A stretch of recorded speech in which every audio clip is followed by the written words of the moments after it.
with Sam Seder. The destiny of America is always safer in the hands of the people than in the conference rooms of any elite. Sam Seder. They are unanimous in their hate for me, and I welcome their hatred. We must guard against the acquisition of unwarranted influence, whether sought or unsought, by the military-industrial complex. The Majority Report with Sam Seder. Ever get the feeling you've been cheated?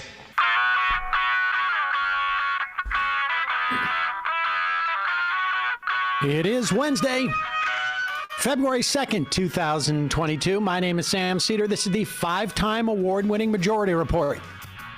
We are broadcasting live steps from the industrially ravaged Gowanus Canal, the heartland of America, downtown Brooklyn, USA. On the program today, Kyle T. Mays, Assistant Professor of African American Studies at UCLA, author of an Afro-Indigenous History of the United States. Also on the program today, Democrats lose majority in the Senate temporarily. Hopefully temporarily, as Lujan had a stroke.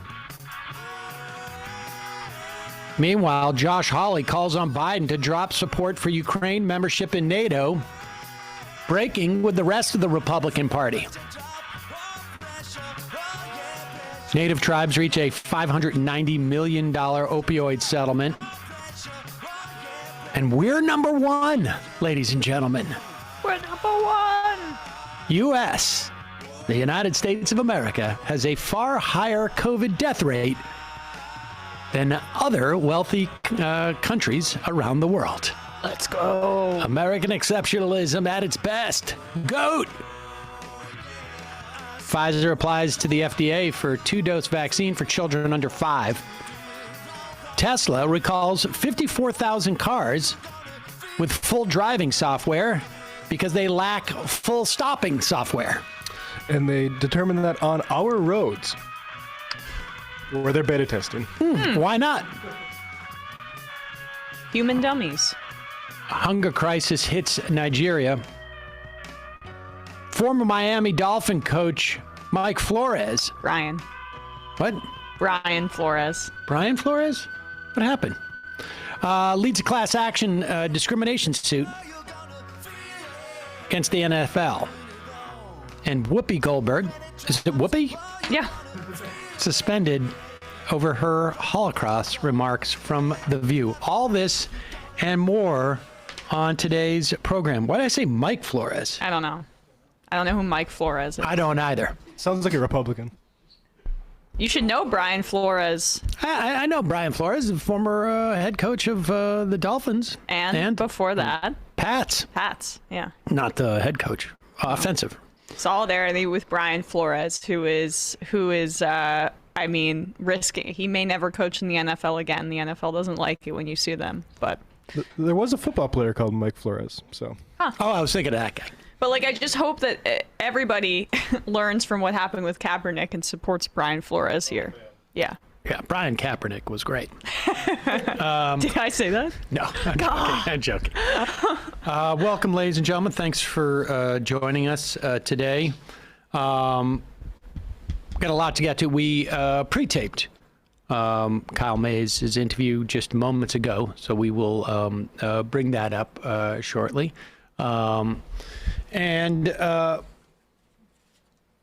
This study of how we rate against the rest of the wealthy world by the New York Times in terms of COVID deaths is quite something. Just a reminder, as of yesterday, 2,600 deaths a day in this country. And for those who just sort of want to poo-poo and say, just get over it, which is sort of an astonishing perspective on that many deaths that are happening a day. Approximately a quarter of those, apparently, are from people who have been We don't know for sure, but at least double vaccinated. And we don't know the age of those people, but I would imagine they are older. But it's still important to be careful out there, despite the fact of how much people want to pretend that this pandemic is over. And I want to make it clear, I'm not excited that it's not over. No, well, I mean, you like the lockdowns. You've been clear about that. Love it. Right? It's so great. I should say it's Will Stansel who did, it was 20% of COVID deaths over the last few months were fully vaccinated. That means at least 2. But we have like a 45% rate for the booster, I guess, in this country. And yes, of course, I love it. I mean, there's nothing more fun than to have kids and to have a debate every time you want to do something, and to live in a city where it's like one of the things that you like about living in a city like New York is to go places where there's necessarily a lot of people. Mm-hmm. And that's so much fun. And so I can't wait for this never to be over. Right. And which is why I am so insistent upon just pointing out the fact 2,600 people died yesterday because of COVID. Not just like, oh, they had COVID. You know, the way that the parsing... The denialist. The denialist that we've seen, where it's like, well, they died of something else. We've had this conversation on this program multiple times. You get the flu causes you to have pneumonia. You die of pneumonia. Can you say, well, they just had the flu? Well, it's the same thing with AIDS, the parsing of that as well. I mean, you get, people used to say that you can't die of AIDS, you die from the sickness that you get from it, right? Right. Yeah. And, they died of kidney failure, which just so happened because of COVID. And so 2,600 people passed away yesterday. But the good news is that the case count is precipitously declining. And Omicron is precipitously declining. You're seeing a similar decline in hospitalizations. I mean, this is what follows. It's just that deaths are a lagging indicator. Right. So hopefully in 3 or 4 weeks, we're going to see that number also drop dramatically. Knock on wood.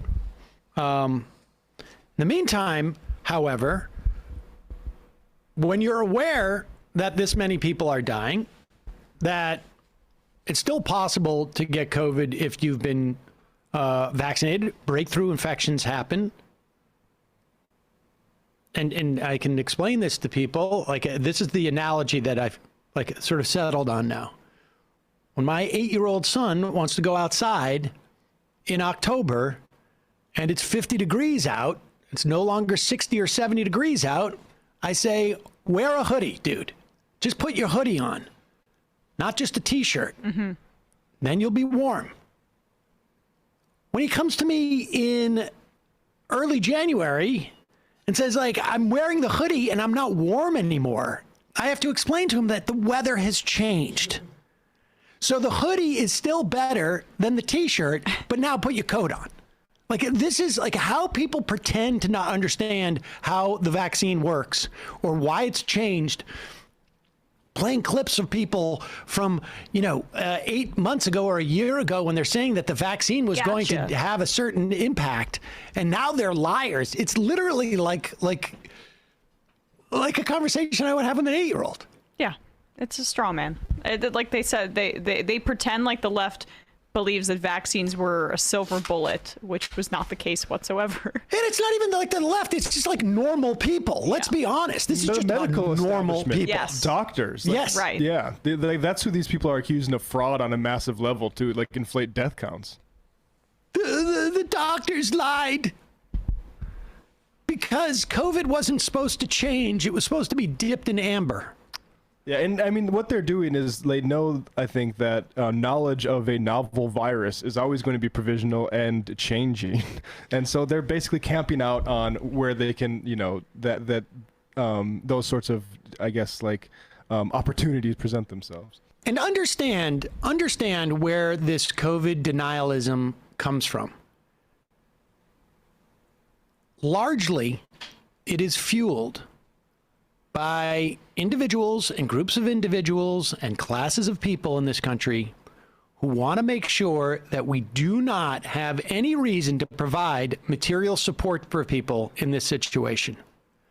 And the Biden administration, certainly it seems to me, is at the very least capitulating to these forces, if not one of those forces.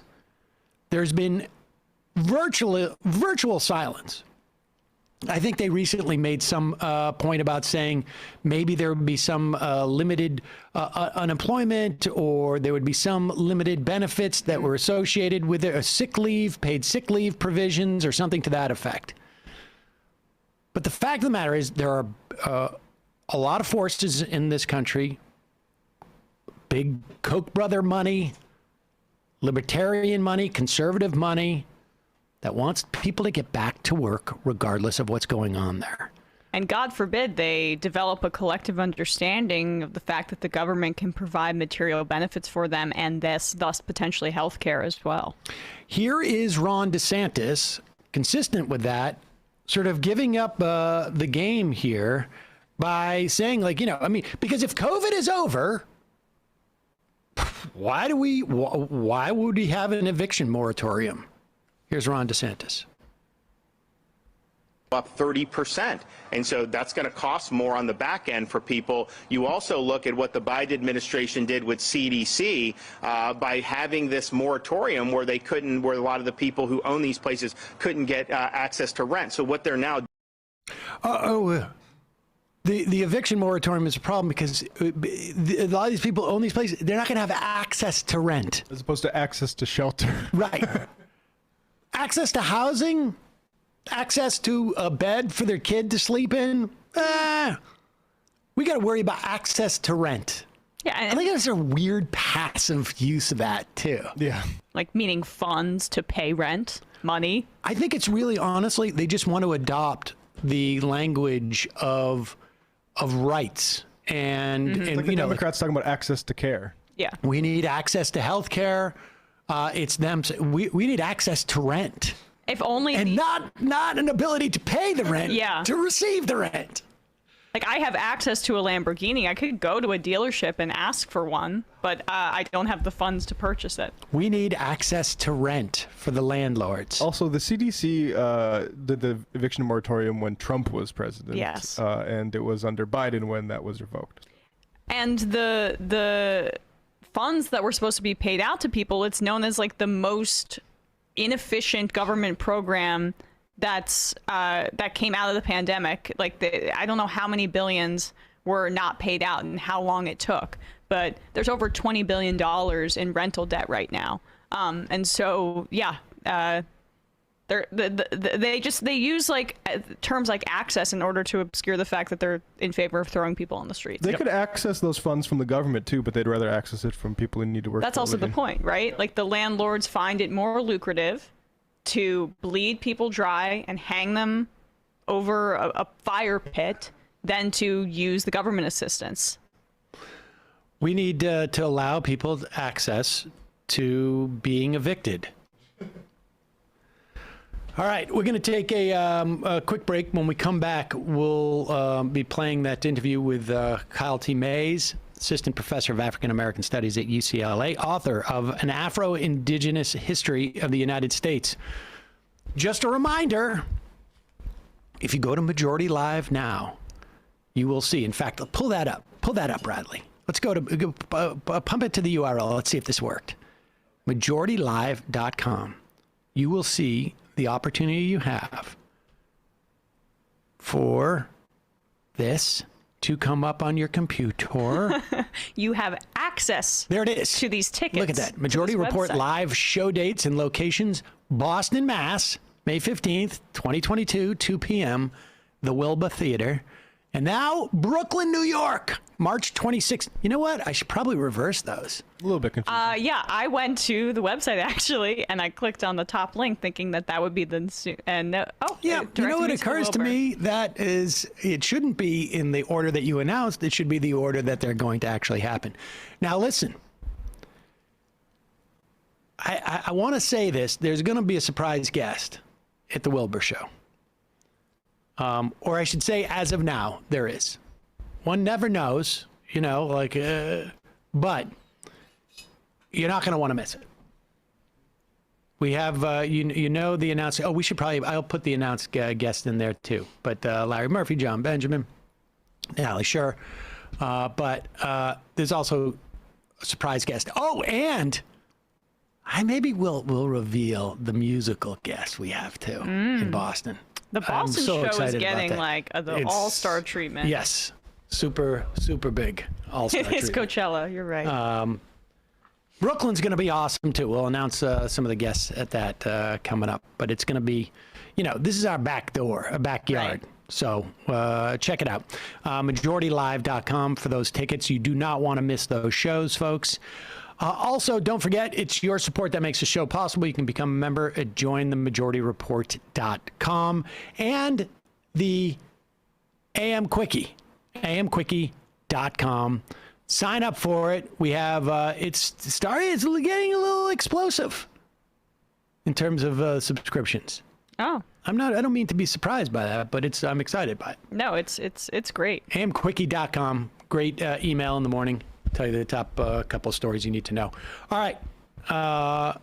Quick break and back with this.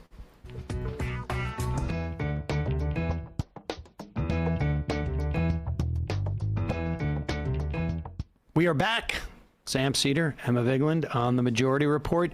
Joining us now, Kyle T. Mays. He's an assistant professor of African American Studies at UCLA, author of An Afro-Indigenous History of the United States. Kyle, thanks so much for joining us. Really appreciate it. Thanks for having me, Sam. I appreciate it. Let's start with, this is, my understanding is this is a relatively new, I guess, look at the relationship between indigenous Africans and Native Americans or African Americans, I guess, black slaves, pre-colonial times, and a history that is relatively unique. What was the impetus for looking at the history of these two peoples and their relationship? Well, that's a great question. So for me, as an Afro-Indigenous person that is Saginaw Chippewa, there are many stories and books that focus on this particular relationship, but specifically through the 5 tribes, so the Cherokee, Choctaw, Creek, Chickasaw, and Seminole, right? And so it's a discussion of enslavement of the 5 tribes, their enslavement of people of African descent. But I wanted to look at, in particular, the relationship between U.S. democracy as a foundationally anti-Black, as well as anti-Indigenous, right? And understanding the twin oppressions of enslavement and dispossession as foundational to the culture and identity and political nature of this particular society. And so this is why I decided to write this particular book. So let's talk about that,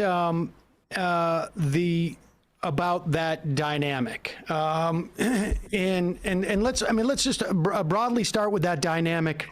Obviously we're talking pre-revolutionary times, and then forward. But let's talk about how that is, that apparatus, the building of that foundation. From what perspective first does one look at that? In other words, is it from the oppression takes place for 2 different peoples, but the oppressor is the same? And so, how does one what perspective does one take at that point? You know, from the way that the oppression is received or the way that the oppression is deployed? I think you go from the perspective of people who are oppressed and understanding that history. So for centuries, well up until the 20th century, it was difficult to have voices of Black people, of Indigenous peoples telling their own stories, right? And so to critically reflect on the foundations of this particular history from the perspective of Black and Indigenous peoples is important to tell a broader story and a more critical story about how our particular nation developed. And finally, with that, that'll help us move forward, I think, hopefully in a very critical way in challenging the rampant anti-Blackness and anti-Indigenous sentiment that persists well into the 2022. So whether that's various forms of blackface or various forms of Indigenous mascots or a host of other things, poverty, et cetera, that impact Black and Indigenous lives today. Let's talk about capitalism, you know, particularly at that time, you know, when we're talking about the founding, the expansion and the elimination, the genocide of Indigenous people, a function of a desire for more land and resources by, you know, the settler colonialists, and also the idea of slaves providing free labor for, in some instances, that expansion, and others, you know, with the spoils of that expansion. Talk about how that dynamic. Yeah, so typically stories of the development of American capitalism begin with either the Industrial Revolution, but ignore slavery, or they begin with slavery and the commodification and exploitation of people of African descent. But what they leave out is that where were they exploited? They were exploited on indigenous land, right? And so the twin oppressions of enslavement and dispossession are fundamental to American capitalism. And without those two twin oppressions, you then don't have the development and the wealth of American capitalism today. And so modern financial institutions and real estate and ideas of property have been fundamental to American capitalism, but it was based on dispossession and enslavement. And without those things, you don't have the great wealth in society in today. And it's really sad when we discuss the American capitalism. Someone asked me very recently about economy and can Native Americans really thrive under capitalism? And I said, no, because you would have to return the land. And if you return the land, that will disrupt American capitalism at its core.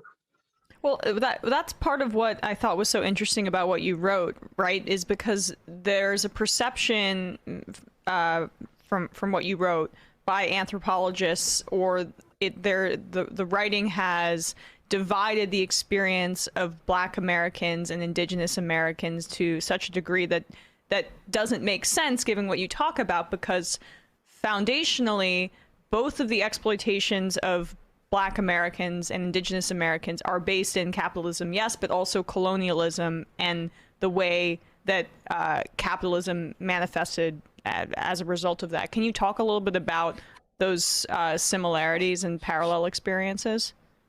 Yeah, so when we're using colonialism in this particular context, I like to be very clear and precise. So we're talking about settler colonialism, and that's a foreign population coming in to settle. They commit genocide and also and they end up displacing, and they want to kill off initially that particular indigenous population, but they're unable to. And it's an ongoing process, right? So whether indigenous lands are in federal trust, whether we have reservations, et cetera, and a fundamental part of settler colonialism is that a large portion of the American population know very little about contemporary indigenous life. And to me, that's one of the saddest parts, in addition to the dispossession of land, is that people know very little about Native people today. And so that is a direct function of how both capitalism to expropriate land, but also to tell people, whether it's in school textbooks, that indigenous peoples no longer exist, or they exist solely in the past, or the majority live on reservations when in fact the majority live in urban areas. And so in order to continue to justify capitalism today, you have to create these narratives of dispossession that tell people these people no longer exist. And makes it them kind of places them outside of humanity in the United States, if that makes sense.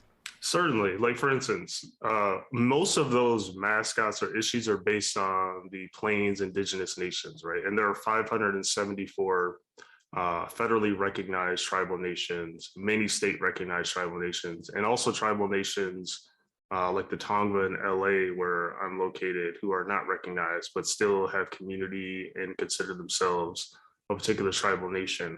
And, you know, even the mascot issue of the Washington football team, why there were decades of protests by Native people from across the US, but why did they finally relent?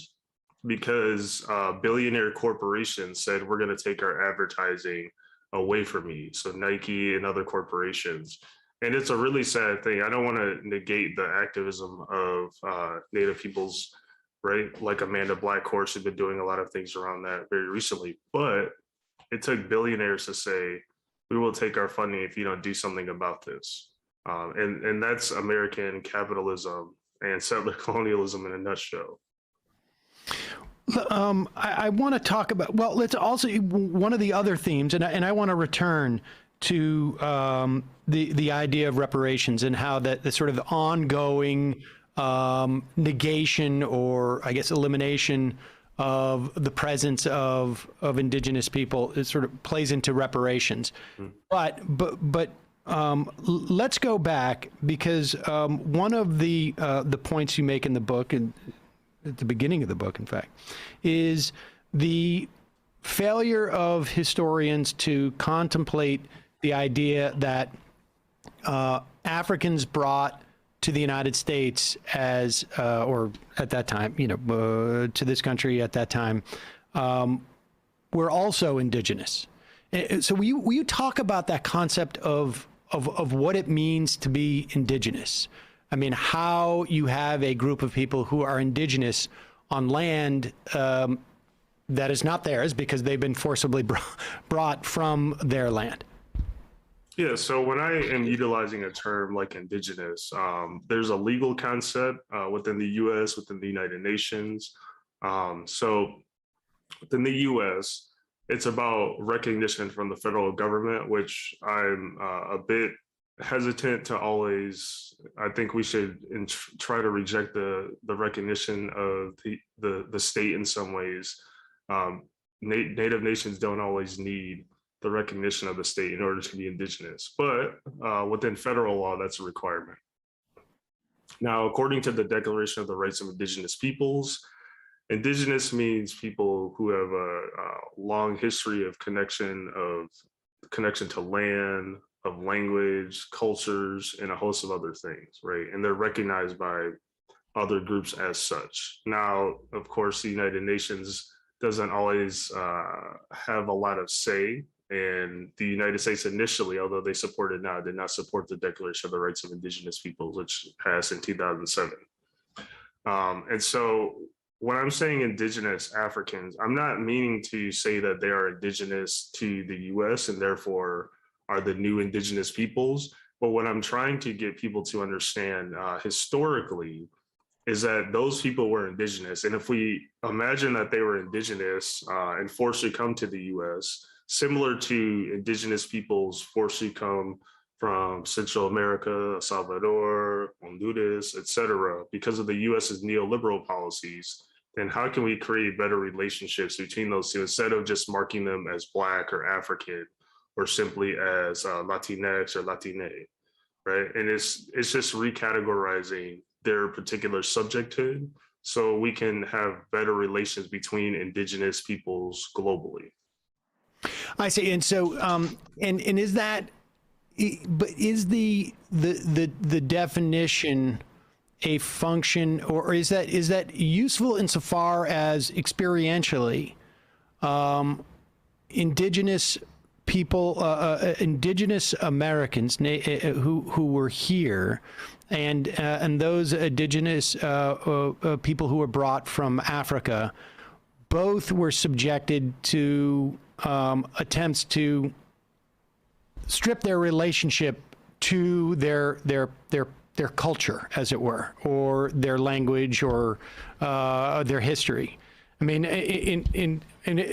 experientially, are they sharing that, and where does that come into play in the context of both what happened at that time, but through the future, I guess, through American history?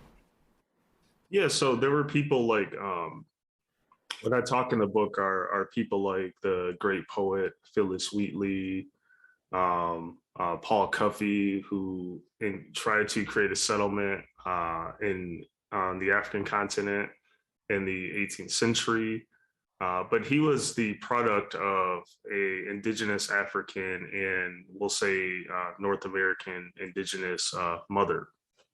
So his father was a Khan and kidnapped and brought to the Americas in the 1750s as like 7 or 8 years old. And his mother, and he was able to get his freedom. And his mother was Wampanoag, an indigenous nation that still exists on the northeastern coast of present-day U.S. But for him, because of the rampant anti-Black racism, he began to mostly identify as Black. And, you know, we're in Black History Month now, and I've been seeing this as a child, and I didn't know until an adult that he was of mixed heritage, right? So even we see in pre-revolutionary America, this racial hatred towards Black people, and how those folks, as a result, often describe themselves as Black, even though they continue to be culturally Afro-Indigenous, meaning indigenous with an African parent and indigenous with their indigenous North American mother. So that begins to create the narrative of or the erasure of this Afro-Indigenous identity that in many ways continues well into the present. Do you have a sense of why Cuffey, who, like you say, was a Kina Wampanoag, why he was it just in defiance of the anti-Black racism that existed, that he identified to the extent that he did exclusively as Black? Or I mean, what was the impetus behind that? Do you have a sense? Yeah, certainly it's a defiance against the white supremacy in pre-revolutionary America. And again, within his own family, of course, he identified as sort of an Afro-Indigenous person, or Wampanoag, right? But because when he's traveling throughout the Americas and he's seen as a Black person, and this is why he wanted to create this settlement in Sierra Leone, because he was like, why don't we just return back to the African continent, because it is so racist here. And what is Alauda Equiano? I may be mispronouncing. Equiano, yeah. Equiano. What does she bring to this picture? Well, Equiano, he did one of the first slave narratives that was told from the perspective of an enslaved person. Right, so he is kidnapped as a young person and then brought to the Americas. And it's one of the things that's still taught in high schools, universities, and what he described as his own homeland, right, in very great detail, and also the horrors of the transatlantic slave trade. So he becomes a very important person during that particular time period in discussing the horrors of the transatlantic slave trade and the problems that, and the psychological problems that those Africans dealt with, and giving a window to Europeans about the tragedies of that particular trauma. Let's move forward into where we begin to see movements that that bring together this sort of, I guess, sense of shared identity, or at least maybe sense of shared fate. We see it in the context of, I guess, in the progressive era, you right, like in the Universal Race Congress. Is that the first instance where we see, an attempt at like a shared movement? So the Universal Racist Congress was held in London in 1911. In July of 1911, and it had people who wanted better race progressions from around the world. So you had people from Japan, you had people from Russia, you had people from South Africa, literally folks from all around the world. And at that particular moment, you had people like W.E.B. Du Bois, the great African-American scholar, and also a fantastic indigenous intellectual, and he is a medical doctor, Charles Eastman, Ohiesa was his indigenous name. And they went to this particular Congress to share grievances that impacted both Black and Native peoples, right? Which is a monumental moment for me in understanding one of the early attempts of Black and Indigenous peoples in the 20th century to find some common ground and to challenge white supremacy and colonialism at the same time. So yes, certainly it's a watershed moment for this particular form of solidarity, and certainly a prelude to the Red Power and Black Power movements of the 1960s and 1970s. Do we see in the U.S. any implications from the Congress? I mean, how were the ideas that were expressed at that gathering sort of? What kind of life do they have in the States at that point, or following, in terms of like any type of movement building? Well, there was rampant lynchings, continued land dispossession, and a complete attempt at complete eradication by the U.S. government of indigenous nations. And so the meeting was important, but World War I, where they wanted to have a second meeting, disrupted their attempt to come together. So it always makes me wonder what would have happened if there could have been subsequent meetings around those particular issues. And so it went from focusing on colonialism and race to different nations warring with one another during that particular time period. So, and then it went to focus on citizenship in the US and indigenous rights, and it sort of splintered this particular possibility of Black and Indigenous solidarity. So it's not until the 60s really that sort of these concepts sort of reemerge, I guess, in some real way in terms of movement building, and particularly with Stokely Carmichael.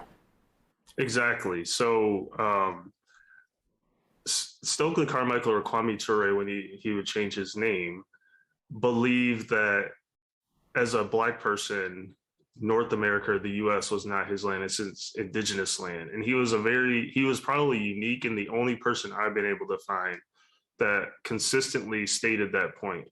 Right now, he's trying to make a reconnection to the African continent, but he's saying in a meeting he's had in St. Paul, Minnesota in 1974, he says, "This is indigenous people's land. This is not my land. And therefore, any form of struggle, any anti-capitalist struggle must center indigenous people's land." And I think it's a lesson for us today to really consider, if we're going to be in solidarity with indigenous peoples, if someone's not indigenous, then how do we center a return to land in our various forms of struggle? I mean, let's talk about, I want to get to, let's talk about reparations, because we have, I mean, I've been introduced, I guess, to two perhaps distinct and perhaps not so distinct concepts of reparations. One for descendants of slaves, and I think we had Sandy Darity on maybe a year ago. I'm not 100% sure. Who, I think, if I'm not mistaken, believes that like there's a monetary figure that I believe was somewhere around 15 to 20 trillion dollars. Yes. And I've also had conversations with people who believe that in terms of reparations, in terms of indigenous people specifically, that we could start by maybe the national parks that we now consider national parks, obviously stolen land from Native Americans, and return that.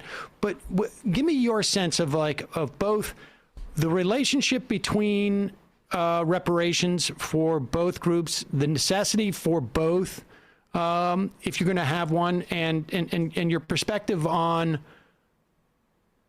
compensation that comes in the form of money for reparations. Yeah, so as you articulated, Sam, there seem to be separate conversations that don't overlap at all. And it goes back to the original point I was making, that American capitalism is foundationally based on two issues: the dispossession of land and the enslavement and exploitation of people, right? And if that's the case, these conversations need to be intertwined in a way that says, I don't want reparations for Black people without also returning land or some form of reparations for indigenous peoples, right? And by having that conversation and intertwining those particular issues, I think it forces us to really consider, do we want reparations in the form of monetary value under American capitalism, right? Because if it's a critique of capitalism, which not many forms of reparations, I don't think really engage in that, right? Do we want reparations from a particular system that continues to harm and oppress Black people, indigenous peoples, poor peoples in the US and throughout the world, right? And so do we want this particular system to continue as is? And I think that should be the real question. I'm not saying certainly that the immediate needs of people don't need to be met. Certainly they do. And there's perhaps a way to do that. But foundationally, we should have a greater critique of American capitalism, and not just demonstrating inequality, but saying, how do we get out of that inequality, right? And again, returning land to indigenous peoples, for me, is the starting point, and not just the national parks. The treaties that were coerced, because we know the U.S. has violated every treaty they made with Native nations. For me, that is justice, not simply receiving a check. And also, the U.S. government ain't giving 15 to 21 trillion dollars. I think that's one of the figures to Black people. And so, if that's the case, can we imagine something different? Well, I mean, help me with that, because on some level, I mean, it's interesting because I think it was, I interviewed, I think it was David Troyer, who had a piece in the Atlantic about the national parks. Mm-hmm. And I think once you sort of accept the concept and appreciate the need for reparations, which was introduced to me, as a concept of compensating for slavery, it becomes almost, sort of like obvious that that indigenous people need reparations as well. But if we're not going to do, and I guess in terms of the land, on some level, it's if it's not going to be money, let's say in the context of former slaves, what would it be? I mean, how it is. I think the idea of 15 to 20 trillion dollars is unlikely. That's gonna. But what's another unlikely thing, I guess, that we can think about? That's important to think about from a conceptual standpoint. Well, so I think Asheville, North Carolina, Evanston, Illinois, are particular cases of local municipalities who have they've apologized for forms of segregation, redlining that happened in their particular areas. And their idea of reparations were like giving loans to people and an apology. Loans and an apology. I mean, an apology is always a good start, but it has to be backed by some form of compensation. And so at the very least, and this is something I think many of us can get around. We could cancel student debt for a certain population, and everyone should be kind of down with that. And we know student loans impact Black and Brown and Indigenous peoples very differently, although that's something that's impacting all of us. And finding new ways to just fund public education in general, right? But I don't want to prescribe anything beyond that, because again, I still think returning land, as difficult as it might be, is a non-starter, right? And remember though, and I like to give this point, there was a whole civil war to end slavery. I don't think people often think about that. It took a whole civil war and Black people and their allies fighting for liberation to actually end a foundational piece of American capitalism. That's important to remember. I want to also touch on this dynamic, which I was not aware of. You mentioned obviously the five tribes. The relationship between the five tribes and enslavement of African descendants and freedmen and freedmen at the time. Will you just tell us a little bit about that history and what its implications are today? Yeah, so in the late 18th, but mostly in the 19th century, you have the United States continuing to encroach on the land of the five tribes. So again, Cherokee, Choctaw, Chickasaw, Creek, and Seminole. And as a result, in order to demonstrate their civilization, they decided, well, let's enslave people of African descent. That's a hell of a way to demonstrate one's commitment to civilization. And that became a way of life for them. And so even after being removed to Indian Territory or present-day Oklahoma in the 1830s, they continued that way of life. And so the towns that they built, even in Oklahoma, were built by their enslaved peoples. And during the Civil War, factions of those five tribes decided to join the Confederacy. And they joined the Confederacy because the Confederacy said, we won't take any more land from you and we'll give you representation in our government. Again, that was a faction of those particular tribal nations because they wanted their way of life, and slavery was a key part, a fundamental part of their way of life. In 1866, the United States made them sign a new treaty that said you can no longer have slavery within your land and nations, and you also have to make the freedmen, the formerly enslaved people within your nation, citizens. And I'll be very short, but that became an issue throughout the 20th century. It's still an issue today, where they're either second-class citizens or non-citizens, right? And some of those also literally have the blood of their ancestors with them, right? And so when you hear things like honor the treaties, it's like you should also honor that particular treaty that you signed and do the right thing and make the freedmen citizens of those particular tribal nations. And so where is that now? My understanding, I believe it was last year that there was some progress in that regard in the Cherokee Nation. Is that correct? Correct. That's correct. The Cherokee Nation has ultimately decided, last time I checked, to be inclusive of the freedmen. I think it's the right thing to do, and I hope the other five tribes would do the same. And there was even issues of the five tribes, some of them not willing to give vaccines to the freedmen COVID vaccine, which is it's also a health crisis, right? Right.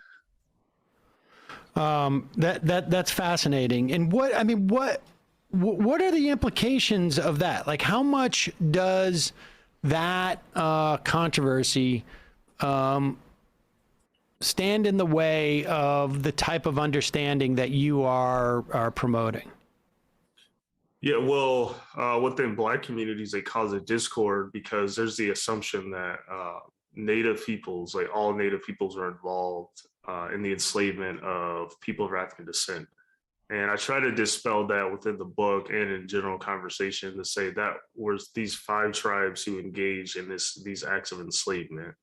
But it causes a lot of discord, or even something for Native peoples, they'll bring up, something like the Buffalo Soldiers. And I try to just remind them that, yes, these things are tragedies, but if we want to build the world that we want to live in, if we want to dismantle settler colonialism and white supremacy, we have to accept these histories, explore them in order to move forward together. But it causes discord even amongst these 2 particular communities well into the present. And lastly, let's talk a little bit about Standing Rock and the and BLM and the I don't know if you would call it nascent or the parallels, but also the sort of the nascent sort of development of this shared understanding. Yeah, so when Black Lives Matter in 2015 put out their statement in support of the struggle at Standing Rock, it was sort of a watershed moment. And one of the first times that's sort of happened since at least the Black and Red Power movement. And you see the rampant support of Black Lives Matter from a variety of Indigenous peoples, organizations, increasingly. So for me, the implications are folks are beginning to understand that there's anti-Blackness within Native communities, and there's this Indigenous erasure within Black communities, and understanding that, some folks are on their land. And if we're going to move forward and create progress, whatever that looks like, then we must center Indigenous land simultaneously in anti-Blackness as well. Kyle T. Mays, the book is An Afro-Indigenous History of the United States. We will put a link to that at majority.fm. Thanks so much for your time today. I really appreciate it. Thank you. I appreciate it.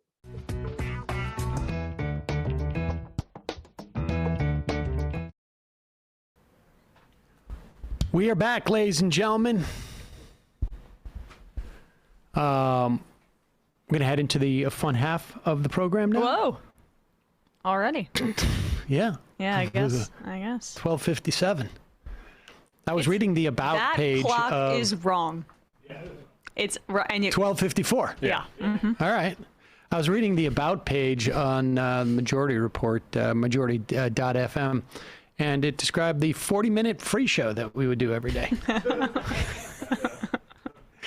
And the extra 50 minutes of... And then the extra 50 minutes of fun half that we would do. Yep. There you go. Folks, you can be part of the fun half by IMing us with the app at majorityapp.com. It is completely free. It is both for iOS and... Android? The other one. Android. Right? Yep. And also, you can call in to the program in just a moment. I will turn on our phone machine, 646-257-3920, 646-257-3920. Just a reminder, it's your support that makes this show possible. Advertising is on the low ebb right now. Not quite sure why. But it is. And so we rely more on our members. And you can be one of those. And of course, as always, if you cannot afford a membership, you want access to the full show, send us an email at majorityreporters@gmail.com. Put in the subject line, membership help. We will help you out. Give us a little bit of time. Matt, what's happening on the Matt Lekian Media universe? Yeah, among other things, tonight we have Matt Binder on to talk about the scam economy and his this new hit piece fiasco for NFTs where they tried to put Spotify on the blockchain. So Binder will be on tonight. Whoa. Patreon.com/leftreckoning. Whoa. I'm so happy that his podcast took off like that. I mean, He picks his beats well. He knows his stuff on crypto for sure.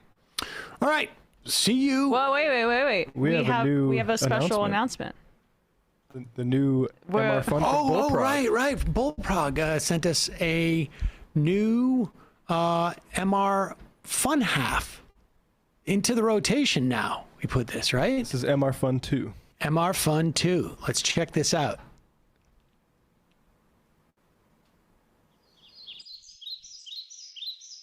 3 months from now, 6 months from now, 9 months from now. And I don't think it's going to be the same as it looks like in 6 months from now. And I don't know if it's necessarily going to be better 6 months from now than it is 3 months from now. But I think around 18 months out, we're going to look back and go like, wow. What? What is that going on? It's nuts. Wait a second. Hold on for a second. The Majority Report. Emma, welcome to the program. Hey. Matt. What is up, everyone? Nomi Key. You did it. Let's go, Brandon. Let's go, Brandon. Bradley, you want to say hello? Sorry to disappoint everyone. I'm just a random guy. It's all the boys today. Fundamentally false. No, I'm sorry. Women's Stop talking for a second. Now let me finish. Where is this coming from, dude? But dude, you want to smoke this 7A? Yes. Hi, me? Is it? Yes. Is this me? Is it me? It is you.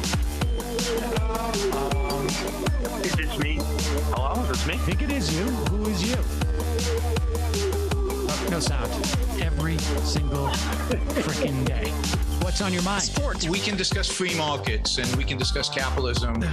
I'm gonna go start watching. Libertarians. They're so stupid, though. Common sense says, of course. gobbledygook. We fucking nailed him. So what's 79 plus 21? Challenge Matt. I'm positively quivering. I believe 96, I want to say. 857-210-35-501. 1/2. 3/8. 9/11, for instance. $3,400, $1,900. 5, 4, $3 trillion sold.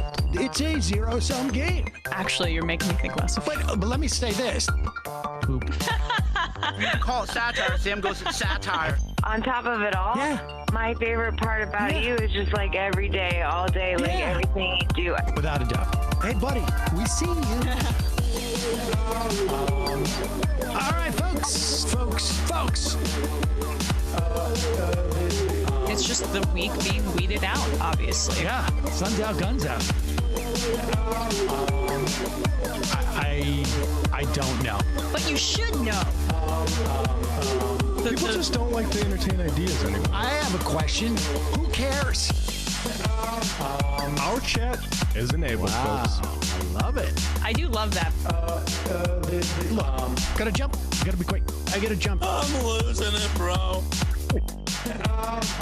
2 o'clock. We're already late, and the guy's being a dick. So screw him. Sent to a gulag? Outrageous. Like, what is wrong with you? Love you, bye. Love you. Bye-bye. Very nice. There we go. Good touch with Bullprog nails it. Yeah, every time. They nailed it. That is so good. And halfway through, I was like, wait a second. Oh, yeah. Pac-Man. We'll do that video. What was the other one that we tried to do yesterday, too? Kilmeade. On the immigrants. All right, maybe we'll get to that, but we can do that another day because that was sort of timelessly obnoxious. Right. But we should get to this one first. Let me call into the program first, and then. Thank you, Bullprog. Bullprog, yes, thank you. That was fantastic. That was great. I love Bradley's. I mean, he kind of. You're not on camera a lot, but like he nailed it. That's sort of what you look like. And my then 2 available photos. They got my leather jacket in there. All right, actually, let me read some of these IMs in reaction to that. Bullprog, who is Sam supposed to be talking to at the beginning? I want to know. Yo, this Bullprog song bangs. I derived entirely too much pleasure from watching that new Fun Half vid. This is the psychic id of MR animated, and it's amazing. Yo, let's see. Emma, did you do your homework last night and watch all 6 hours of content aired by the TYT yesterday as stipulated in your contract with MR viewers? TYT. Aaron is not cool. Wow, this song is so good. Sam Stones, thumbs up. Judy Ruliani, long live Bullprog. Aaron is not cool. Damn, I wish I called in 2 years and freaked out in hopes of making the Fun Half song. There's always a bigger fish. Great new Fun Half intro. Will Class Illustrated, the musical guest is Jimmy Reefer Cake, isn't it? There's always, let's see. Come Shout It with Crowder. Christian Walker was on Hassan's show. He said you might be hot if you weren't so white. You were close to being on a conservative hot pundit tier list. Okay. All right. All right, let's get to this. Folks, we've talked about this in the past. As you know, we sit in front of custom-made backdrops, both Em and I. Yeah, who custom made by yours truly. Well, I should say customized. Because they are IKEA panels that I customized. Okay. By putting a gel behind it and some lights, and then got some stickers and put them on. Took a lot of work, a lot of ingenuity, a lot of imagination, a lot of effort. And it was stolen from me. Stolen right out from behind me by that man. Ugh. You can see the panels there. And then he it's like just he's taunting you. Yeah, taunting. He glossed it up too. Like look what I can do. I've got a vertical TV monitor. screen. TV. Yeah, I mean, right. And I don't know if he knows, but the blue, go back to that. The blue doesn't even match what it is on the TV, but never mind. That's not the point. It is about time that someone called this guy out for the stealing of my panels. Yeah. And that almost happened when Alex Jones called him out the other day. Play this clip. Unlikely ally. Yep.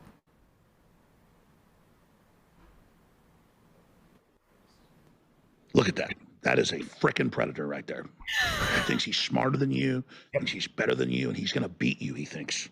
Pac-Man never talked to the New World Order. Pac-Man never tried to get hired by the Kissinger Group because Pac-Man's a loser. He's a sellout. He's not a real man. He's not a knight at the round table. He didn't actually have a real discussion with the power structure he works. This is what I have been saying for years. You can't come and take this idea for a backdrop when you're not a knight at the round table. This is our Excalibur. Don't you understand? You are weak. You don't deserve this panel. You're not, you don't, you've never unsheathed the sword. You have... Not a euphemism. You have no idea. You wouldn't know Guinevere if she was sitting across the table from you. You have no armor. And no You're honor. defenseless. You would never be sent into battle by Kissinger. That's all of that. You predator preying on my set. You preyed on my set. What else? Keep playing. This is completely nonsensical. I don't know why he attacked it, why he went after Pac-Man, but it's hilarious. I said no to the evil power structure. Not because I was a hero, but because I had God. I had a connection to the empire. I knew this was a failure. This was not good. I didn't join with God and justice because I was a good person. I did it because I had discernment and wanted to be with God.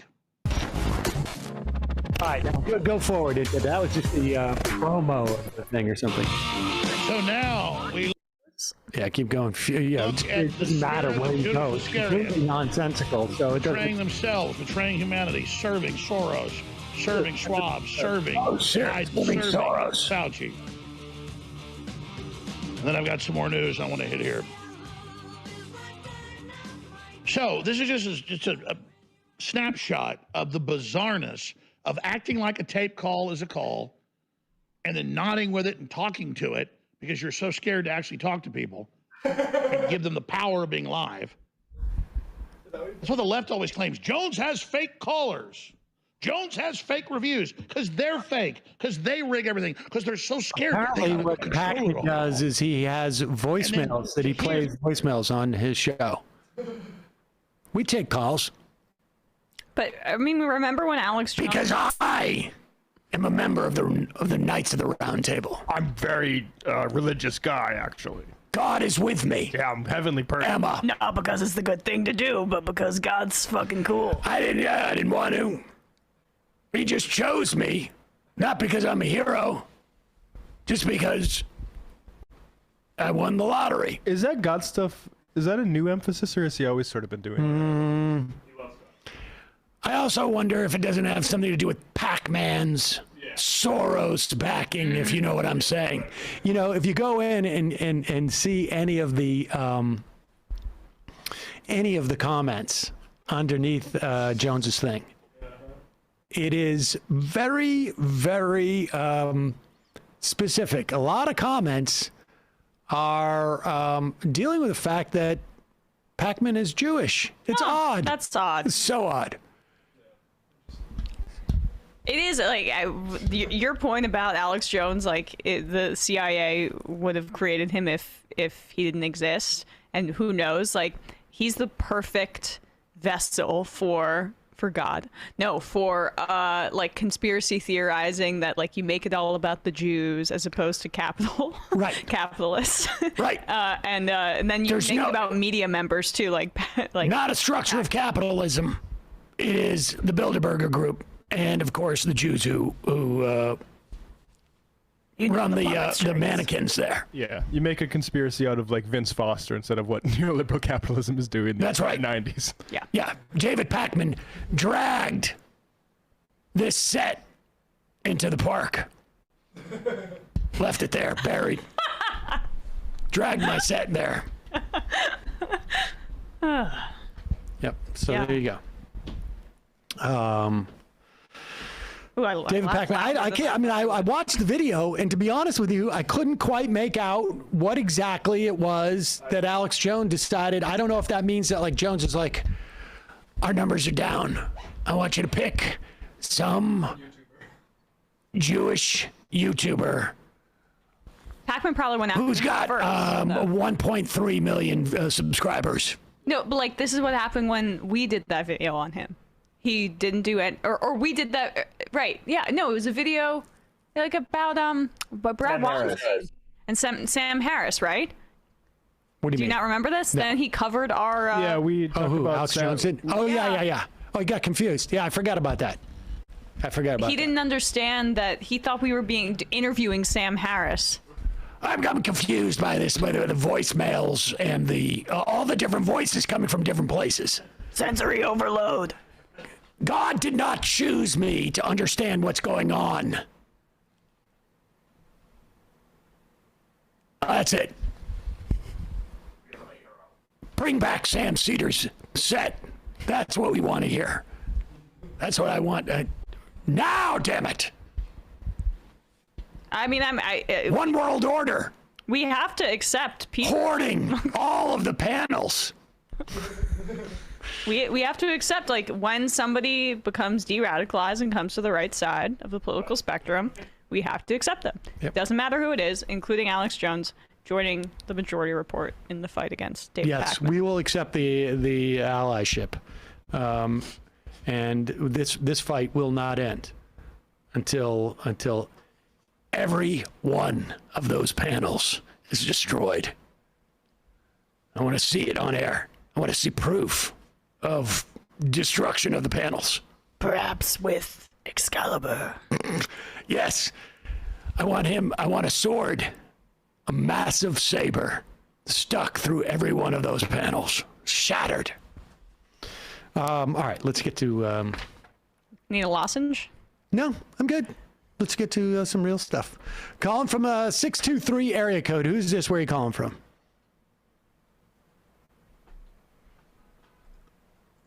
Six two three.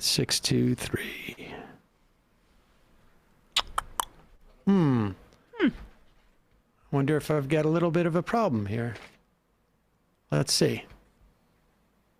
Oh, there's no sound coming from my computer. I don't see that. Oh, now you're back. I'm back in, but why is there no sound coming from the computer? All right, well, No calls today. Really? Well, I mean, I have no sound. All right. We'll go for some IMs. Well, I would restart the computer, but I'm going to lose the IMs on there. Just maybe it was that one caller. No, I think it's the computer. Oh, God, this is really frustrating. Let's see if I can find a YouTube and just test this out. Bear with us, folks. Boop, boop, boop.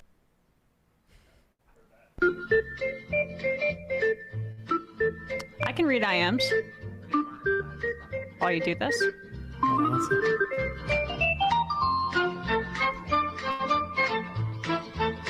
Let's see. Can we hear this? Of course, I can't even get the YouTube to play.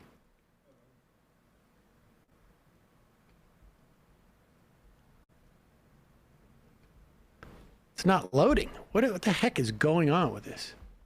God. Boy, this is really frustrating.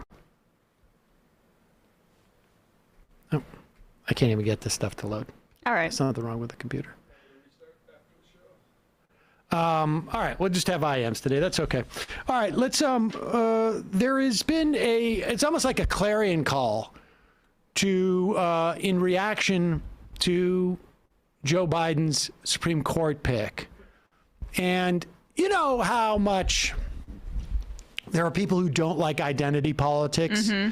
So I'm sure you're hearing about the legal theories of the potential nominees and whatnot that the right is complaining about. Let's start with Sarah Palin because they've all been deployed to do this in their own unique but completely consistent way. Here is Sarah Palin on Newsmax. Now, is she relevant? I don't know. She was John McCain's running mate. And she's on all of these shows. Yeah. And she's yeah, because of her qualifications, of course. But here she is with Eric Bolling on Newsmax talking about President Biden's Supreme Court nominee who's yet to be named yet. But Biden has promised to name the first black woman to the Supreme Court. And here is Sarah Palin. Governor, she had two tasks. One was the border. She's failed miserably at that. And the other task was inflation, and she's failing miserably at that. I would say the American people, not me, I think the American people agree, he made a mistake picking Kamala Harris likely because she was an African-American female. What does that say about his choice for a Supreme Court justice going forward? What President Biden is doing is trying to bait us into discussing race. Ultimately, his goal being to divide Americans. And of course, we know that with division, that is how a foundation crumbles. That is how America would ever crumble, is from within, the division that is sought by these so-called leaders, Biden and Harris. He's doing this on purpose. All right, pause it. Let's stop. Let's just reverse engineer this. Our country's foundation is going to crumble because Joe Biden is dividing the nation by appointing a black woman to the Supreme Court. Joe Biden wants to just create attention around race by picking someone who has a race to be on the Supreme Court. Why doesn't he pick somebody who doesn't have a race? Somebody who's just like normal, not like has a race. But picking someone based on their gender, I mean, like that's totally fine for Sarah Palin because she benefited from it. Although she would never say that publicly. Right. But why pick someone with a race? I know. That's divisive, you know. It's going to make the country crumble. I mean, now, I know it's outlandish that Sarah Palin, Sarah Palin's outlandish person. And we would only hear from Sarah Palin that it is problematic for Joe Biden to pick a black woman to be on the Supreme Court because he's doing so, of course, just to distract the American public and have them think about race. Divide the country. Divide the country by picking a black woman. It's only someone like Sarah Palin who would say this. It's not mainstream conservative thought. Like, let's say, I don't know, Ben Shapiro, is he the philosophical wonder kid of the conservative movement? Is that what he is? Cool kids philosopher. Yeah, here he is. Has he ever said anything philosophical in his life? But anyway. About Arabs and sewage? Yeah, I living in guess. sewage? Yeah. To understand what Whoopi Goldberg is saying and why this matters, you have to understand intersectional theory. So intersectional theory basically suggests that structures of power are set up whereby victimizing groups victimize people in victimized groups. And the way you can tell who is a victimizing group is by success level.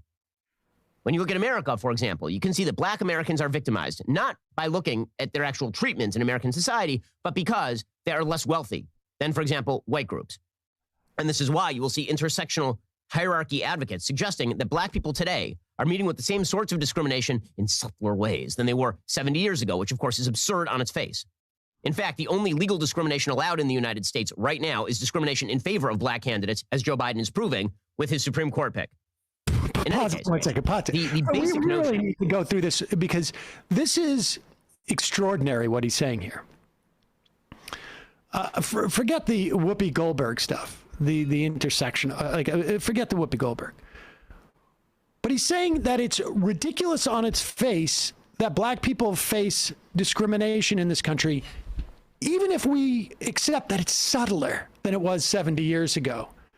Success for him is about wealth, and it is a complete coincidence to him that black people had less money than white people 70 years ago, 100 years ago, and 150 years ago in this country, and still do today, even though we know the number one driver of wealth accumulation in this country is intergenerational wealth. Things like home ownership. Yeah, did inheritances, did those stop when we got rid of all that racism? Yeah. And there's no even subtle discrimination against black people. And how do we know? Because Joe Biden has made a law that only black women can be on the Supreme Court. Oddly enough, there's no black women on the Supreme Court. Go back. I mean, well, I also love his bastardization and usage of intersectional theory. I mean, the idea that Ben Shapiro ever saw the inside of a women and gender studies class in college is laughable to me, because that would have been very scary for him. I'm going to reserve I'm not going to say what I was going to say. Go back. Tell me about this WAP. All right, go. We were all thinking it. Are meeting with the same sorts of discrimination in subtler ways than they were 70 years ago, which of course is absurd on its face. In fact, the only legal discrimination allowed in the United States right now is discrimination in favor of black candidates, as Joe Biden is proving with his Supreme Court pick. In any case, the basic notion that systems of power undergird all of success and failure, and therefore that the white success in America right now is due to white supremacy, and black lack of success on a group level is due to white supremacy, right? This is the intersectional theory. This is what's promoted by Kimberly Crenshaw. This is what's promoted by Ibram X. Kendi. It's nonsense. It's nonsense because it fails to treat people as individuals. What does undergird it, Ben? Because I'm pretty sure he would suggest it's something to do with biology. But oh no, it's total coincidence. Yeah. It's a total coincidence. No, he's just asking questions, because if he does actually say what he actually thinks, which is exactly what Matt is saying, okay, well then you are publicly professing your racist views. I'm just gonna heavily imply that my audience believes that it's something inherent in the biology of black people that they're not having generational wealth. He would never say that. It's just that black individuals don't want considered as a totality. That success. Considered as a totality, don't want that success. That's what that is. It's interesting, yeah. Then he doesn't apply the individualism to black people's individuality. This is why all these guys are just Charles Murray without the lack of shame. Right. And exactly. They have enough faith in the racism of their audience that they don't need to explicitly say it. And they can toe that line and still have credibility with some folks. Oh, can you pick up? You can't pick up the calls? I can. How? Your computer's not hooked into the sound system. Right, but I can still control it, and then it'll go through. This is what I do when you're not here. But it's a sound error with sound output. We could. Yeah, that's true. Okay, we can try it, but you can try it. But yeah, the point is that there's no sound coming from my computer. I just tried it. Can we hear? Hello, are you on the phone? Hello, 308. No. Yeah, it won't work that way. I believe that was Kowalski. I'm sorry. All right, guys. Callers, I'm sorry. We're not going to be able to take calls today. That was a last-ditch effort. No, it doesn't work that way. Go to the IMs. Well, wait a second. While we're still on this, it's not just Ben Shapiro. Here's Ted Cruz. Also, they're all sort of like out there right now talking about the Supreme Court pick and how unjust it is. Why does every Supreme Court justice have to be a black woman? Why are we just reserving this spot for a black woman when so many white guys are being denied the opportunity to be Supreme Court justice? Here's Ted Cruz. Biden, the fact that he's willing to make a promise at the outset that it must be a black woman, I got to say that's offensive. Right. You know, black women are what, 6% of the U.S. population? He's saying to 94% of Americans, I don't give a damn about you. You are ineligible. And he's also saying it's actually an insult to black women. If he came and said, I'm going to put the best jurist on the court, and he looked at a number of people and he ended up nominating a black woman, he could credibly say, okay, I'm nominating the person who's most qualified. He's not even pretending to say that. He's saying, if you're a white guy, tough luck. If you're a white woman, tough luck. You don't qualify. If you're Merrick Garland, all right, how much does it suck to be Merrick Garland? He's literally got to sit here and be told at the outset, he is ineligible. You're out. Because, sorry, wrong skin pigment and wrong Y chromosome. And it's just, it is an example how Democrats, and particularly the far left, everything is race, everything is that they will discriminate based on race, they will pigeonhole you, they don't care about the independent, the individual. Independent, yeah. Wonder who he was going for with that pitch. He's just so concerned about Merrick Garland's feelings. You know, I mean, it's also 94% of the population. There's a lot. I mean, 94% of the population are not going to be Supreme Court justices. That's true.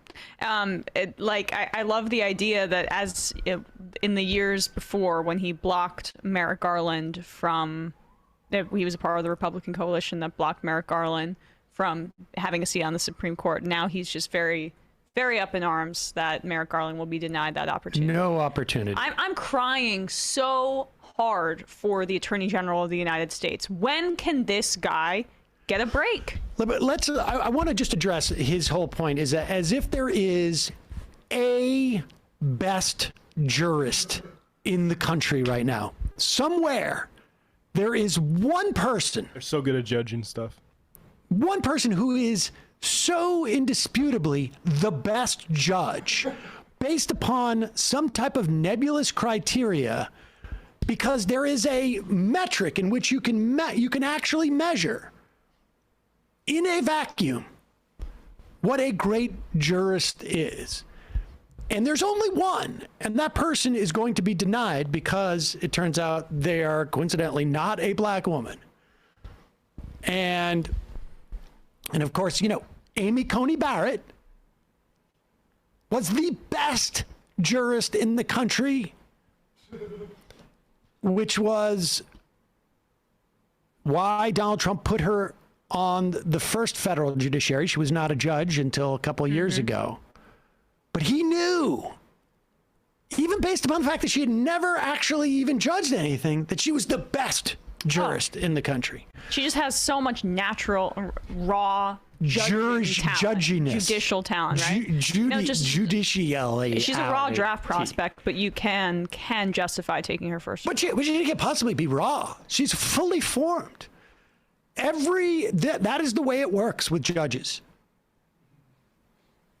And it's an amazing talent that someone has to be able to look at someone, whether they're a judge or not. You don't have to be a lawyer. You don't have to be a judge.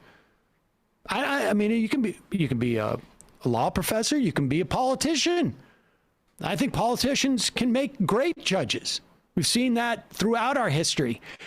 What is really unique is having someone like a president who can look out into the sea of people who live in this country, 300 million people, and almost like seeing a flaw in the matrix, their head sticks up. You are the chosen one. You are the best jurist in the country. You are the earthly vessel for all that is judgment. You're the LeBron James of being on the Supreme Court. You're the MVJ, most valuable judge. And also, there's so much there. His decision to speak for all black women was also funny to me. He's being an ally. They were so offended too. You could being tell. an ally. It's an insult to black women. Black women, maybe write in IMS. Does Ted Cruz speak for you? I also just say, we mentioned this in the Clyburn thing. We'd prefer it to be about, corporate versus worker power, where judges stand on that. But just to put this in history, like the only thing different about this is now we've decided that this is the thing we're going to take issue with instead of talking about other stuff. So September 20th, 2020, Donald Trump rallied in North Carolina 2 days after Ginsburg died. It will be a woman, a very talented, very brilliant woman. We haven't chosen yet, but we have numerous women on the list. So. 50% of the country completely wiped out. And I'm sitting here like, why can't I be considered? You know what? I mean, I remember being upset, and I wasn't sure how you were handling it, knowing that there was no way you were going to be the Supreme Court justice because Trump had said it's going to be a woman. And I also went undrafted this year in the NBA draft. So. What do you even say to Saul? He's not going to be right? the Supreme Court justice. You like when it's not even it's the content of his character. It's the color of his skin and the gender that he's chosen. He's just not even in contention. It's like little boys in this country, little white boys, they can't succeed anymore. Here is Mitch McConnell. Mitch McConnell has the same sort of idea that Ted Cruz does. Seen Sarah Palin, seen Ben Shapiro, seen Ted Cruz complain about the idea that so many white men are being overlooked for the Supreme Court because Joe Biden wants to put the first black woman on the Supreme Court. How insulting it is to black women, how insulting it is to 94% of the American population. Mr. McConnell, when he goes out and he looks for staffers, he looks for the staffiest person in the country. Who is the greatest staffer that I can find? Printed no copies ever. Mitch McConnell goes out there and he looks for the biggest staff he can find. The one that will fit perfectly into his existing cadre of people in his office. And it just so happens, they're all one type of person. Here's Mitch McConnell. Leader McConnell, how many black women do you have on staff, and how are they informing your decision to move forward with this SCOTUS nomination? And same question to the other senators. How many what? How many black women do you have on your staff, and are they informing your decision on how to move forward with this SCOTUS nomination? And same question to the other senators. Sorry. How many black women do you have on staff, and how are they informing your decision to move forward with the SCOTUS nomination? Same question to the other senators. Actually, I haven't checked. We don't have a racial quota in my office, but I've had a number of African-American employees, both male and female, over the years in all kinds of different positions, including speechwriter. I haven't checked. That says us probably something about his opinion of his white I haven't seen any staff. of my staff. Yeah. I don't ever see my staff.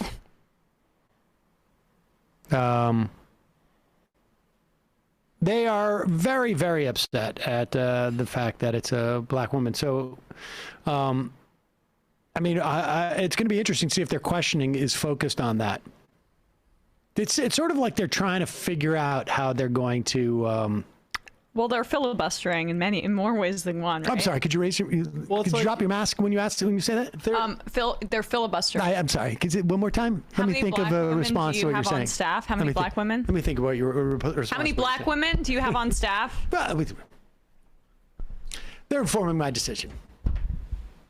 And I think they're kind of right to think that Biden is putting them in this position, but this is because Biden knows that they can't react to it. Like the only thing they can do is just complain about race. Well, I mean, let's be clear. No matter who Joe Biden would put up for Supreme Court, they would have a negative response, right? I mean, they wouldn't even let Merrick Garland get a hearing under Obama, and the point is, there's never been a black woman who has been a Supreme Court justice. We should have that. That should not have been the case at this point. And I think probably Biden knows too. Like, black women are a big voting bloc in the context of the Democratic Party. If you are aware of the Republican Party, you know that white men are a huge voting bloc for the Republican Party. Mm-hmm. And women who are anti-choice would come in second. White women who are anti-choice would come in second. That's basically it. And so that is why Donald Trump was told by the Heritage Foundation who to put up there, and he did. This is the way it works. And so, yeah, no, it's a smart move by Biden.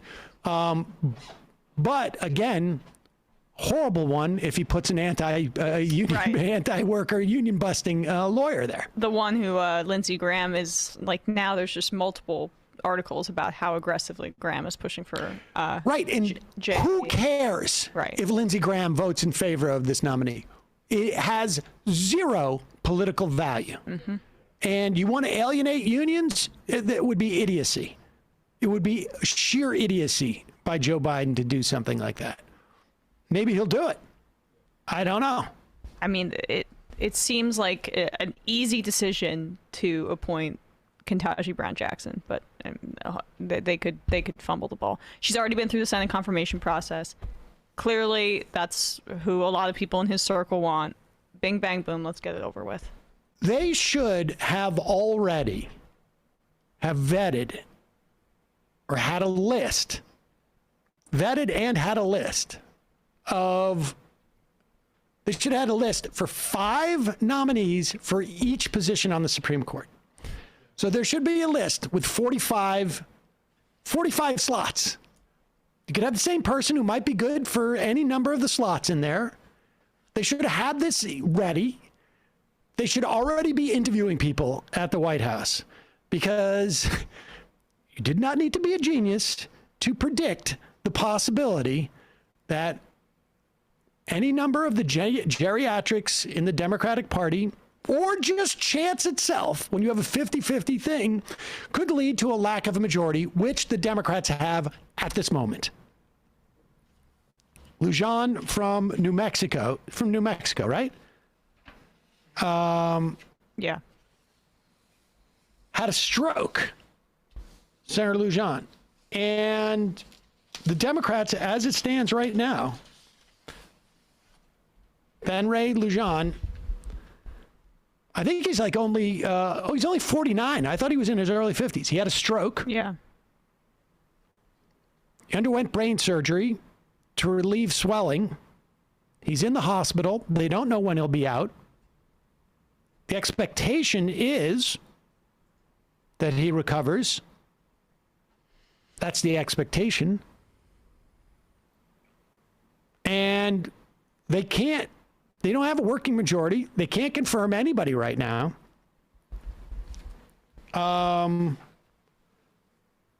It's a scary situation.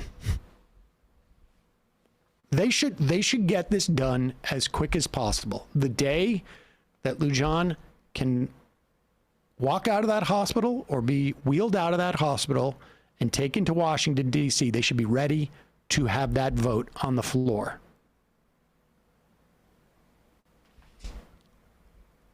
I think I'm mispronouncing it, Lujan. Doesn't matter. It's just one of the many, many ways that I have mispronounced names. But that's the, this is completely predictable. Mm-hmm. I think it said something 3 days ago about it. More reporting this morning from the Prospect. David Dane tweeted this out. We told you that Supreme Court candidate Michelle Childs was a management-side labor lawyer. She's also notable for several tough-on-crime rulings that were so out of step legally that they were routinely overturned by higher courts. And just to put a button on that, Clyburn's spokesperson responded, the insinuation that Jim Clyburn was to put a nominee to the Supreme Court with the intent to undermine criminal justice reform is so preposterous that it discredits the integrity of this entire report. So that's those liars. Who gives a shit about anybody's intent? Like, as Sam was saying on also, I think Jim Clyburn's intent is fully questionable. Yeah, but it's just not relevant. Well, how cynical to use his cachet with Biden to put someone like this on the Supreme Court.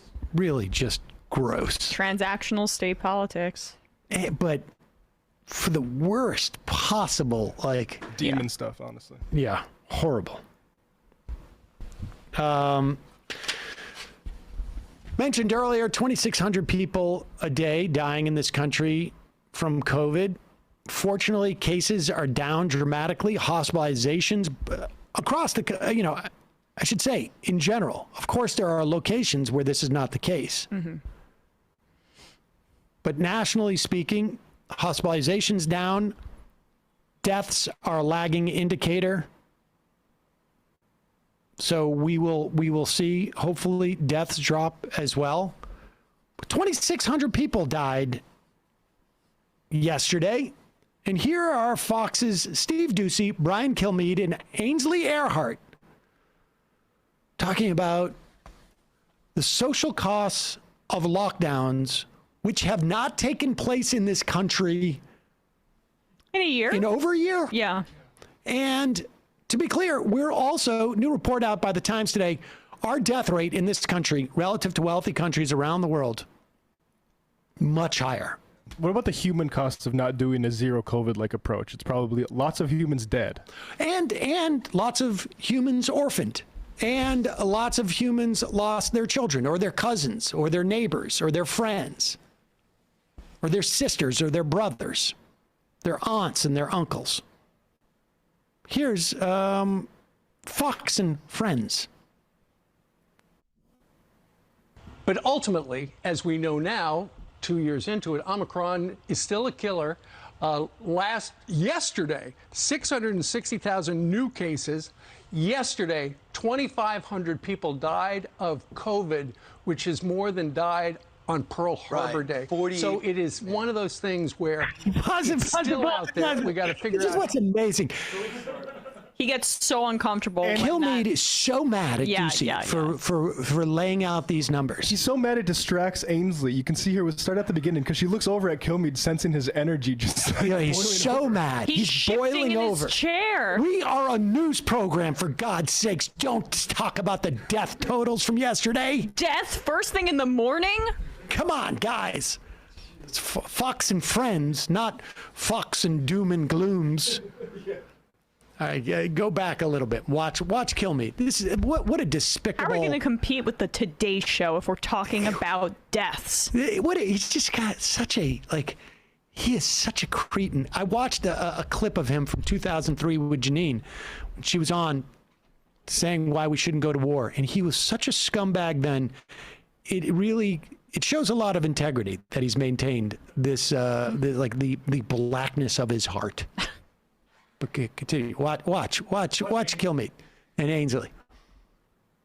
But ultimately, as we know now, 2 years into it, Omicron is still a killer. Yesterday, 660,000 new cases. Yesterday, 2,500 people died of COVID, which is more than died on Pearl Harbor Day. So it is one of those things where it's still out there. We got to figure out how to manage it, but it is still dead. 330 million people in this country. The cases have dropped 48%. If you're vaccinated, they say, unless the stats are lying again, when they don't work in their behavior, they tend to change them. If you are vaccinated, you have mild symptoms. I know people unvaccinated, they have mild symptoms. Hospitalizations are down 40%. You don't shut out a country and you don't make kids, infants, get Pause it. Can you imagine September 12th? Brian Kilmeade going like, look, 330 million people in this country, 3,000 died yesterday. Okay, I get it. But we're not going to spend trillions of dollars, go to war, kill hundreds of thousands of innocent people, create millions of refugees, spy on huge swaths of our population. We're not going to do that. 3,000 people out of 330 million people. The cost would be just enormous. I know we're now the body language majority report, but also look at how Ducey is fidgeting with his pen when he says, get the shot. And Go back just a little bit so we can see Ducey just go, get the shot. This Cold War between them is awesome. Is excellent television. Respect to Ducey. Yeah, honestly. I mean, very little. Marginal. I mean, like, in the context of Fox. It is still dead. 330 million people in this country. The cases have dropped 48%. If you're vaccinated, they say, unless the stats are lying again, when they don't work in their behavior, they tend to change them. If you are vaccinated, you have mild symptoms. I know people unvaccinated, they have mild symptoms. Hospitalizations are down 40%. You don't shut out a country and you don't make kids, infants, get 3 shots for when infant mortality is 0.0002%. Yeah. That's not the way you live life, and that is not the way you run a country. Trump tried to stand the country back up, and they wouldn't listen because once these Democratic states got a hold of it, they loved the power, hence Cuomo. Look at Ron DeSantis. He looks better every day. God, Ducey hates First of all, there's no mandate for infants to get the vaccine. Nope. But I think that shows improvement, because I think like several months ago it would have been kids, right? Like they're moving back and they're granting even more people like should get the vaccine. Right. I guess that's true. But the reason why there are going to be people lining up to give their 1-year-olds, their 2-year-olds, their 3-year-olds, their 4-year-olds vaccine is because they have been at home worried about their kids getting sick. And to the extent that there's any lockdown, whatever that means, it has been self-imposed by parents who are concerned about their children's health. Ducey, Kilmeade can go to a sports game. He can go to any restaurant that he wants. I mean, presuming he's vaccinated. If he's in New York City, he is. He can go to the grocery store. He can go to a spa. There's nowhere he can't go. Nowhere. He can go on a plane. He can go fly internationally. There is zero restriction except for the guilt that some of the viewers may feel when they participate in activities that they feel might be risky if they think a little bit hard about it. That's what they're trying. That's the only thing that is constraining anybody in this country. And like as we've said a million times, we're in New York City. This is supposed to be lockdown central, and I can do any of those things that I just listed. And even like for kids, it's like I've heard of daycares in North Dakota. They had to shut down because the fucking kids had coronavirus. Like, what do you do? Just say no, send them there anyway because it's just a cold. Like, you have to. We don't know the implications Right, of exactly. long COVID for kids too. Absolutely. There's also an increased risk of developing type 1 and type 2 diabetes. That is some of the initial data that's being shown. I mean, like downplaying it.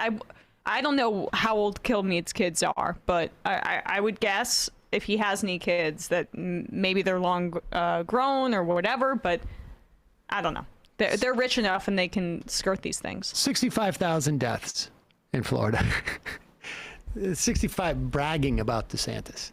Yeah. Bragging about DeSantis. And I appreciate Ainsley's contributions, aka none. So she just sits there, right? I mean, that's my friend has a chicken salad restaurant, and nobody's coming in there because they don't want to get COVID. Well, I like Brian, and I think I would like to agree with what he's saying, but Ducey also seems like he might be right, so I don't know what to do. 7-day average, I guess a day or two ago in Florida for deaths was like 150. Compare Florida's deaths to any like comparable population country, and see how they're doing. Going to the IM. Let's go. Milk Toast. Timba on Toast dropped a new Tim Pool video. Ooh. Killer 1-minute clip of the video begins at the 36-minute, 29-second mark. I watched it last night. It includes clips of Brett Weinstein when he was trying to fire me at the very end. But there's also a very... is that right? Yeah, there's also a very funny, when he calls me a drunk pilot, there's a very funny label that Timba puts on Tim Pool, which is shouting idiot, whispering wise man, which is like he plays like Tim when he's saying Trump is going to win in a landslide, and then his little disclaimers. And it's a very like Tim Pool has a pretty sophisticated propaganda technique where he will say this stuff like, I think Trump's going to win a landslide, I think it's definitely going to happen, and then he'll do these little disclaimers in a completely different affect where it's like, well, this person says this is all bullshit, to cover his tracks, right? And it's called Tim Pool Fence Sitter by Tim Bon Toast on YouTube, and I highly recommend it. I'll check that out. So wait a second, was Weinstein a guest on the show and called you out on the show? No, this was when he tweeted at you? No, he talked about it on his show. Oh, he did. Oh, yeah. Okay. I love that. I love the long-running story about your... I got to be honest. We're still talking about it, human resources. Yeah. Well, my lawyers are ready, so...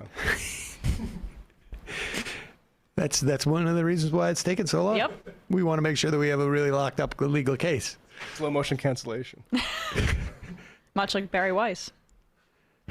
Wait till we come out. Do my letter saying I'm leaving the majority report because they're too woke there. Wait till we come after you for back pay. Clawback. Heartthrob Sam Seder. Sam, that white shark is making you look like the hunk on the cover of those cheap romantic paperback novels. Thank you. Dr. Nick. Brian Flores is also suing Emma's Giants. Yeah. Is the surprise guest AOC? No, it is not. Otters are cool. Dope intro, Bullprog. T-Dog. Otters are cool. Sam, you always play defense with Greenwald. How about going on the offense for once? Also, any plans to fill in for Maddow during her hiatus? Absolutely none. No plans for that whatsoever. Why would he go on the offensive with Greenwald? Because that just gives Greenwald everything he wants. It's like there's no overlap with his audience and the progressive audience anymore. He uses this as a way to like drum up energy. Yeah, attention. And attention. Yeah, and I would say in terms of like the Maddow thing, unless that's a joke, saying that that's the way I would go on offense, there is, I don't know if people have quite sort of digested this, but I don't even know that MSNBC knows that I am theoretically a contributor on that network. I don't care, but I am there is as much likelihood that I will be tapped to host an ABC unnamed Friday night game show as there would be for me to be named to host any show on MSNBC.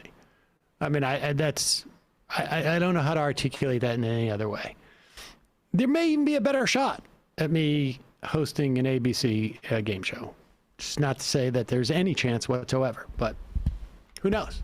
I could get a call tomorrow. Hosting a game show sounds fun. Yeah, right? I mean, Steve Harvey's cashed in for life. It could be fun. People Party Gober. Every segment on your show hasn't been a critique of the squad. Why do you stand the squad? Sam, as a Marxist-Leninist, I'm obsessed with electoral politics and know the squad is in the vanguard of fascism. Why are you ushering in fascism? Harriet Watt. Society won't collapse because of capitalism. It will collapse from the side effects, so not capitalism's fault. 10 lawn gnomes.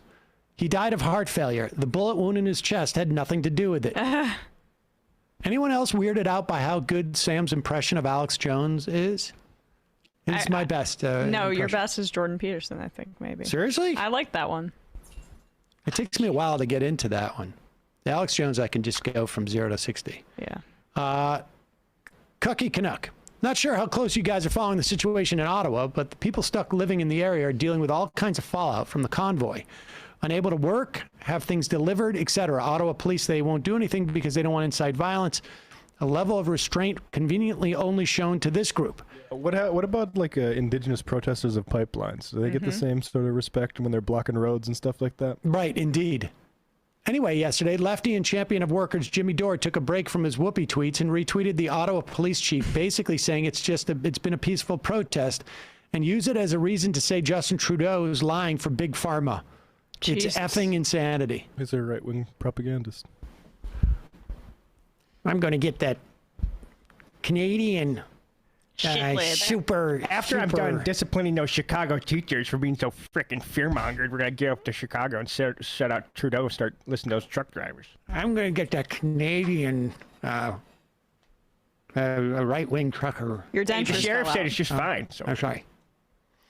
Teacher Dan, I don't think your show isn't hard enough on Democrat suggestions are effectively countered with, don't these ignorant IMers and callers realize that we only have two choices and the other one is really bad? I don't know that we say... I think I explicitly mentioned independent socialists, contrary to what these people said. So maybe incorporate that in your DM and messaging again. I got annoyed yesterday about this stuff, but it's just like I feel like we're hitting our heads against the wall with these conversations. So... Yeah, I mean, although we've been doing this for about since the first Jimmy Dore. I was dealing with this before I came here. So the Democrats' role in perpetuating that electoral prison we're in shouldn't be ignored or mislabeled as ineptitude. No, the Democratic Party, yes, like any political party ever would, is acting in its own best interests, which is to keep rival parties from winning elections, keeping them off the ballot. The same reason why the Green Party will take money from Republican donors. And I don't think that should be made illegal, but I think people should be aware of it. I mean, Minnesota, there's a long history of bullshit third parties that are for like weed legalization that are like going to go after Ilhan, and they're funded by the right wing. Yeah. And to be precious about like, let us believe in this stuff. Like, no, we have to subject that stuff to the same scrutiny that we subject the Democratic Party to. Andrew Cuomo ran on a fake woman's party ticket in the last election, right? What's the name of that? What was it called? With the Women's Equality Party.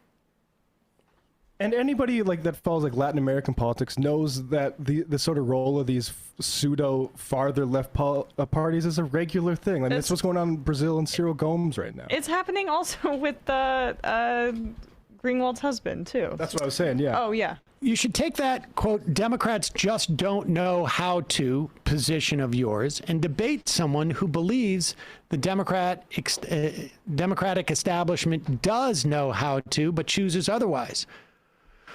I mean, we could maybe have Bessner and Amber Frost. They had the "Are the Democrats Losing on Purpose" conversation on Jacobin like a month or so ago. And I got to tell you, I don't think the conclusions were much different than the ones we talk about on this show.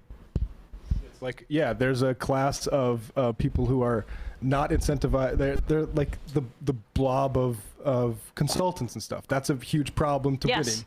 It's also in legislatively, like, it's pretty clear. You know, it's like Nancy Pelosi is against Medicare for all. 110, at least, of the 200 and whatever, 20 whatever, Democrats are against Medicare for all.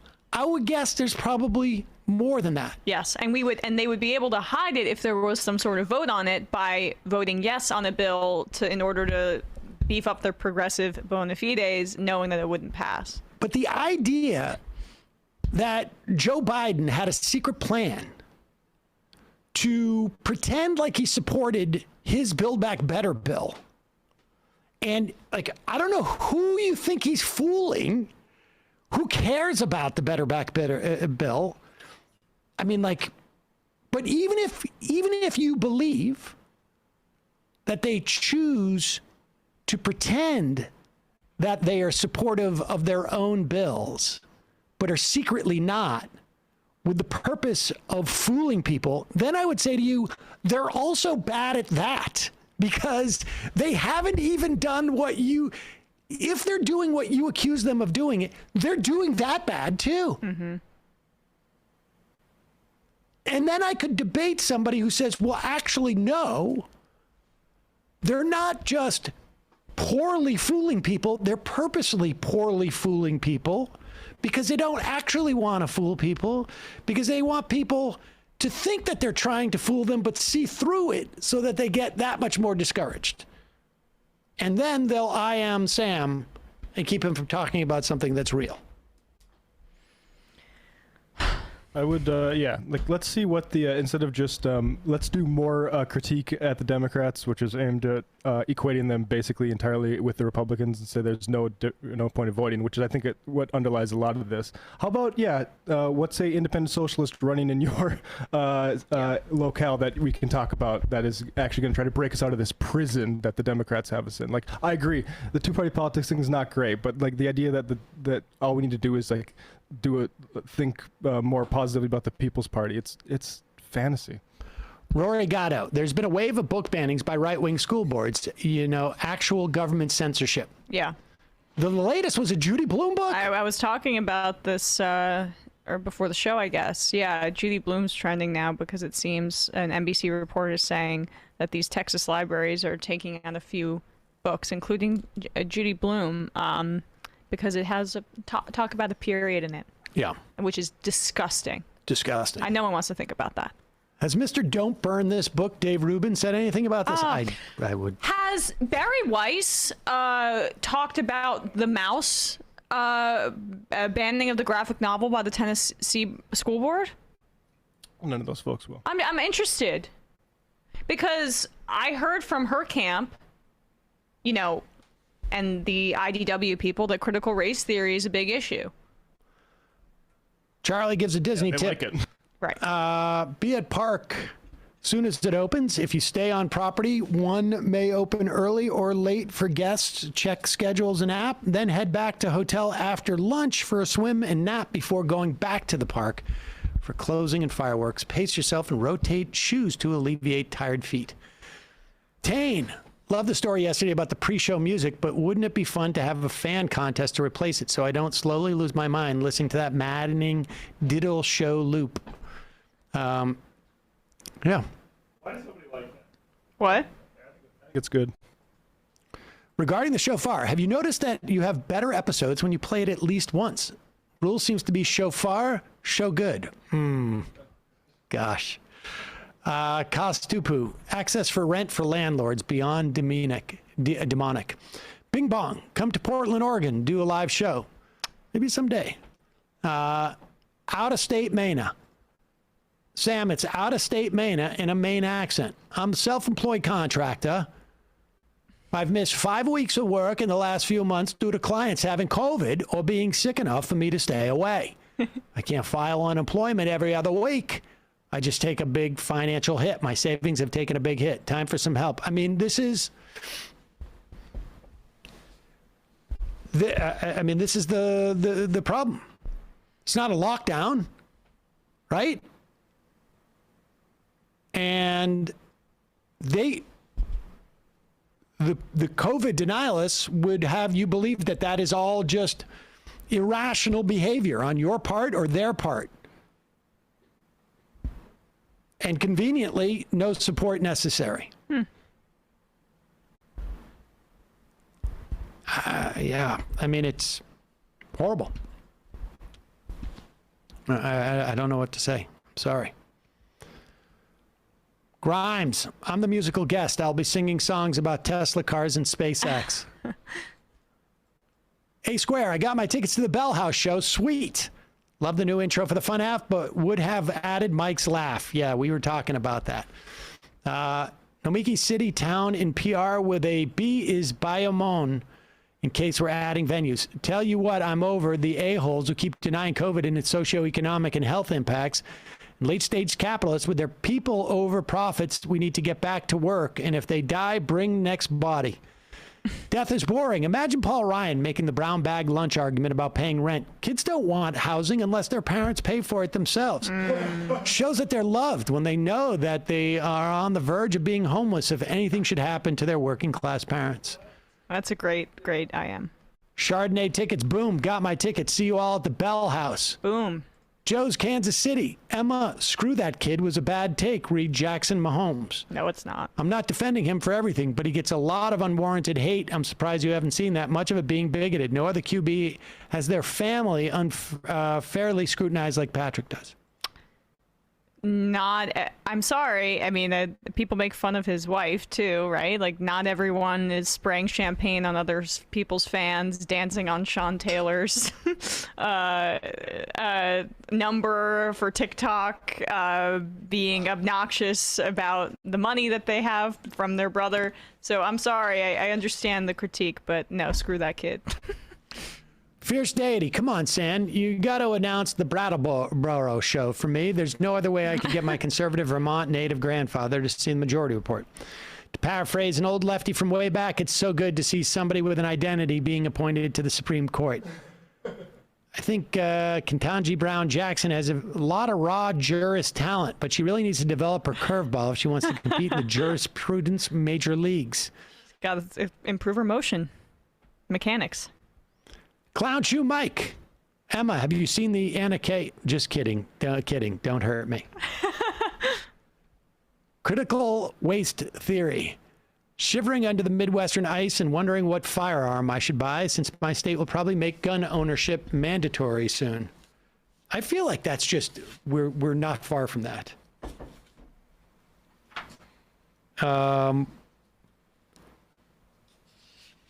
Which of these, what should we do next here? What did I think? What was? Yeah, well, we could do the Whitlaw clip. That, I mean, Is this Tucker? Yeah, with Jason Whitlaw. It's 14. What was the other one? Okay, well, we'll do 14 and then, right? And then yeah. All right. Tucker Carlson hosted. Hosted Jason Whitlock. Yeah. This is the guy who Crowder talked to, who Crowder assumed he played professional sport, but he was just a journalist. Yeah. He was just a journalist. How long did you play college football for? 5 years? 5 years? I wonder if Tucker was also. Let's bring him on. Talk about what's going on in the NFL. Tucker Carlson, big sports fan. Here is Tucker talking about this player activist ruined the NFL for him. Just ruined. Can't watch it anymore. Can't even watch it. They're breaking records every week on ratings, but anyway. I try to explain to the players, hey, you're taking a dump on your business model. This business model that you all are pretending is racist has created more black male millionaires than any other industry in American history. Why would you dump on this industry? Why? Go to the music industry and complain about racism there. Or how about the private equity business? Thank you. Any place. That would be good. Any place. But I'm trying to tell you how to protect your industry that is actually, and particularly, it's been good to masculine men, regardless of color, heterosexual men, regardless of color. What are you doing? What are you doing trying to destroy the most masculine male work environment that there is in America? It makes you rich. These quarterbacks and they're making $30, $40 million a year. Take the money. Don't disrupt your business. Take the money and support the causes that you believe in. I'm just trying to. I'm sorry. So he uses a quarterback as an example. I hope people understand when Lamar Jackson came out of the draft, there were well-respected old school football guys that said that guy can't play quarterback. Why was that, right? Because he's black. There's a perception that a black player cannot handle the mental and leadership workload that is required of the quarterback position. So in and of itself, that's already a self-selecting bias where these often white head coaches are, when they're playing Pee-wee football or when they're coming up, we're going to put the white kid, we're going to put him at quarterback. The athletes who can't handle the mental strain of being a quarterback, they'll play receiver, they'll play running back, they'll play defensive back, whatever. They'll play offensive line. We'll give that to the white kid. And so that's already a racist filtering system in and of itself. But then he talks about the how you're taking a dump on what did he say? Your industry. Your industry, making more black millionaires there. Yeah, because the issue is not the very, very select few who are able to make money in the NFL. It's about the collective. I think he must be responding here to the Brian Flores lawsuit. No. Oh, he's not. That's what's so hilarious about this, Oh, right? wow. This is from Monday. Oh my God. He's complaining about black athletes in the NFL crapping all over the NFL, even though it's made them so rich. Why are you so worried about racism in the NFL? There's so much racism other places. But what's also amazing is like,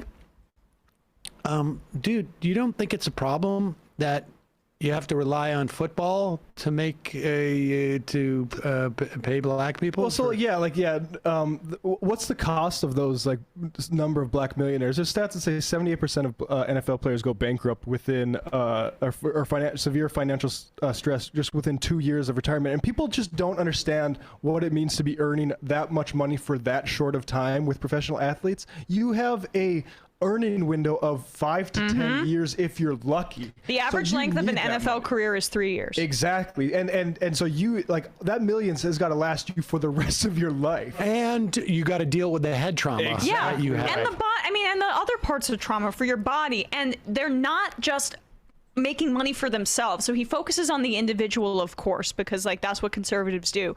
But a lot of times these guys, the NFL's 70 to 75% black, they come from poor areas and they become economies of one for their families. So they have to raise the level of earning for these guys because they're putting their bodies and their brains on the line for this gladiator sport, while the richest, as he mentions, the owners can make all the money. And then the white quarterbacks take up a ton, mostly white quarterbacks, take up a ton of salary cap space, and they don't get the money because the owners are too cheap to raise the cap.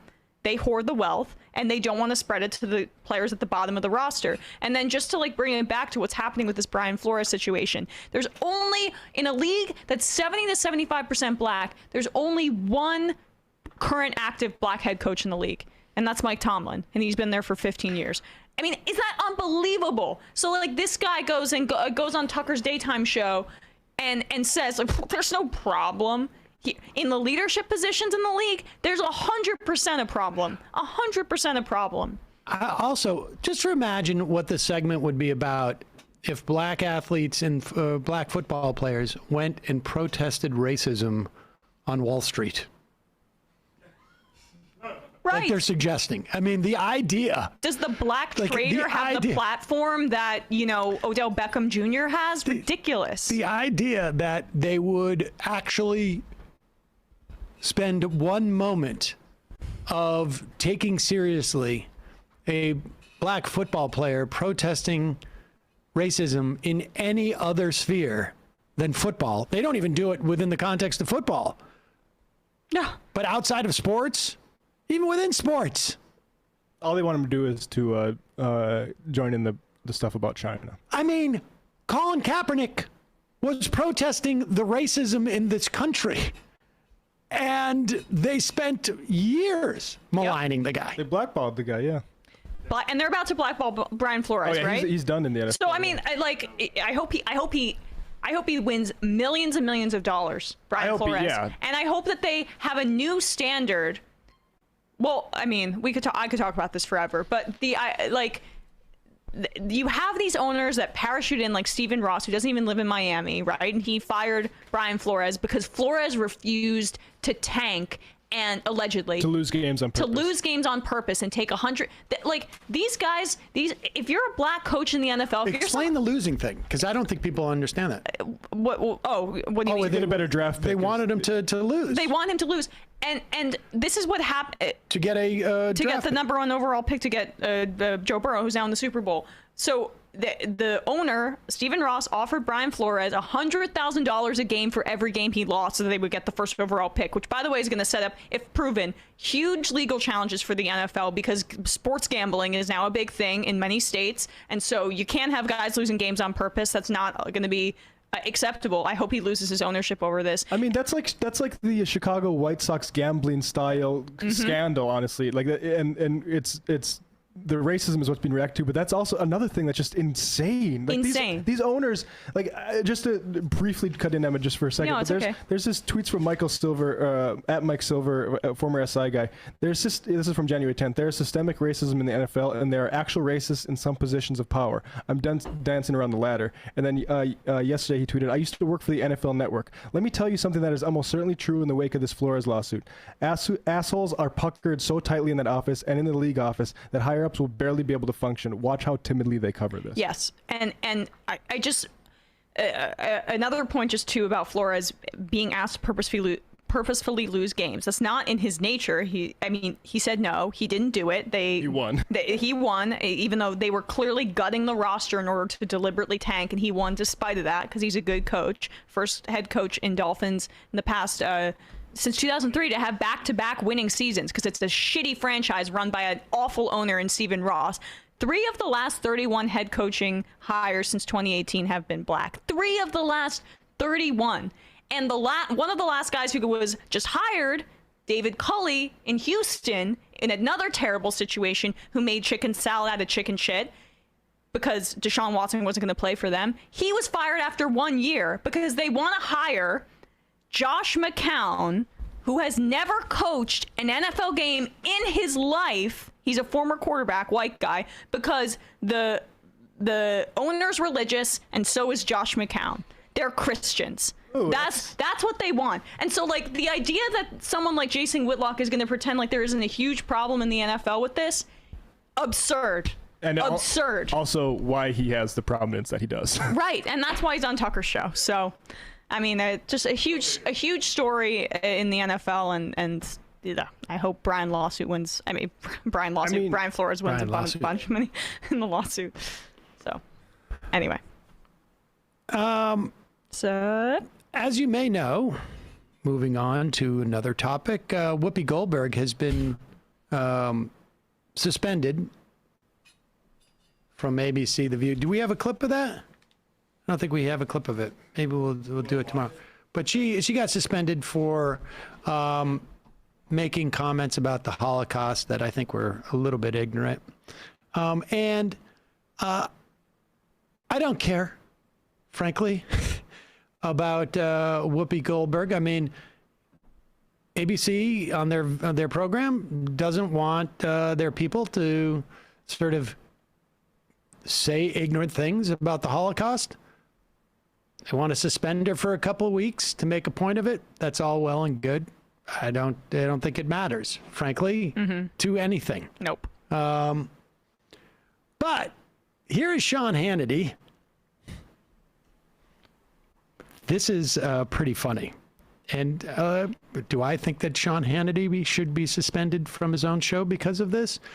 No, I think he should be suspended from his own show permanently because I don't like what he says. Yes, that's true. I think he should go away. He won't, but this is sort of sweet, where he's really looking upon his countrymen. And what comes to mind when you see this kind of spirit amongst the American public? Well, here's Sean Hannity on his radio show from Monday.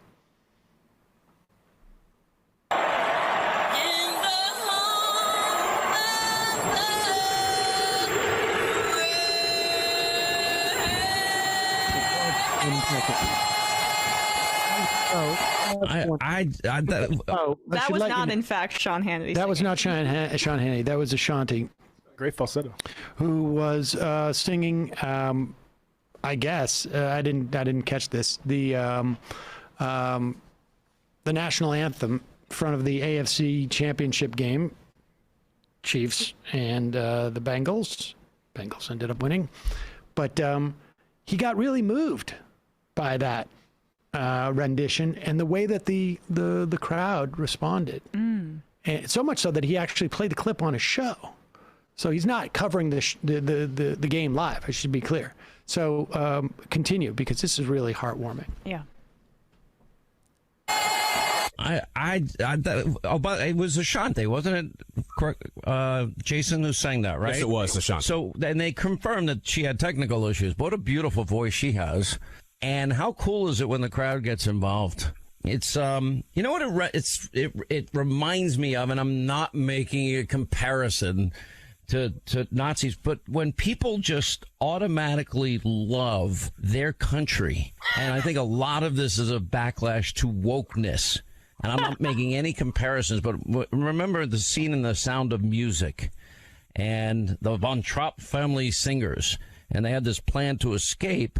And anyway, Mr. Von Trapp, they had Nazi soldiers ready to take him away, and he, as an encore, started singing the Austrian national anthem. Correct me if I'm wrong on this, Linda. I'm going from memory here. And it was just such a powerful moment, because Austria knew, you know, what the Nazis were all about. Now, there's no comparison here to what I just love when countrymen, you know, I think America is now had it with wokeness, very different from what they were dealing with in Austria, okay, to be clear. But it's just at moments, certain anthems take on special meaning. Like Kid Rock's new song has just gone viral. You know, being anti-vax, anti-mask, anti-everybody, and F you, and drop dead, and it's like the number one hit. I'm going to disagree. Yeah. Wait a second. So let's see. I want to just, when he thinks people singing along with the national anthem with Ashanti is supposed to be a comment against wokeism, like technical. Now, I'm not comparing wokeism with Nazism, I think is what he's saying. At first, I thought he was trying to say, like, oh, those Nazis, they really knew how to show pride in their country. Well, you know what else? The Nazis really knew how to show pride. They love their country, right, in their own way. But I love how he can't really, like, yes, there was a scene in The Sound of Music where a guy sings Edelweiss because his country has been invaded by the Nazis, and in this small theater, people sing the national anthem because they're trying to show defiance from the invaders. Now, he says, I'm not making comparisons, although it's exactly like that. I'm going to evoke the Nazis for what reason? I guess it seems like a comparison. Oh, no. I'm not making a comparison of the Nazis, even though I'm making a comparison to that scene. I'm just saying it's like the woke people have invaded this country and are occupying. And everyone wants to sing. So right. So basically, because Ashanti had some technical difficulties, right, with the audio. So everyone in the crowd's like, "Hello, this is Antifa." Right. Here's where I'm finally going to show the wokes. The wokes are stationed at all of the exits around the stadium, and are watching, and they're very angry that people are singing the national anthem at this football game. That's the thing. Yeah. You never see any type of like military jingoistic stuff at a football game. No. And it's in the face of all these wokes. Right. They're going to sing that national anthem. And I'm not making a comparison to this thing. I'm literally making a comparison. Like, military pageantry. He is I love this idea of like, I'm making a comparison. That's exactly what I'm doing, but I want to make it clear I'm not making a comparison. And he's trying to say the wokes aren't like Nazis. I'm not saying that. I'm just saying they're like an outside force that is occupying us. I also, as you to elaborate on what you were saying earlier about how clearly these football games are just bastions of wokeism, and when I think of a woke situation, I think of a football game, right? Like, you know how on the NBC broadcast, instead of declaring which college they went to, you know, they'll say like Tom Brady, University of Michigan. He says Tom Brady, he, his. Who's that? Hannity does that? No, that's just okay. football games. Oh, that's it. Yeah, whatever. I thought that was pretty good. You know what? But it just occurs to me. I know what he's talking about now. He's talking about Kaepernick. He's talking about Kaepernick. Because he's saying that it's a act of defiance that they're singing the national anthem because Colin Kaepernick wants Neil. Yeah. That's what's going on in his head. Yeah. That's what he means when he says woke. Incidentally, and he's saying black people. Yes, when he compliments Ashanti's voice, that's what he's saying. Like, look, even a black person will sing the song. She's one of the good ones, right? See, she's singing the national anthem. Yeah. And that's Kansas City doesn't get more heart of America than that. And they joined together with the good black person. And they said, screw you, Kaepernick. How much you want to bet that afterwards he wasn't like, gosh, darn it, I shouldn't have said the Nazi thing. I should have said Independence Day, that movie. That's what it should have been. Angels God. Yeah, exactly. That's what it was, though. It's really just like... I try to think of like what is going on in his brain, and that's what it is. But they're saying F you to Kaepernick. In reality, it's the Mean Girls scene where they like help finish them singing Jingle Bells, but you don't even know what that movie is. I just remember. Hannity busting out a Mean Girls reference would have been another clip we played, but for a different reason, I guess.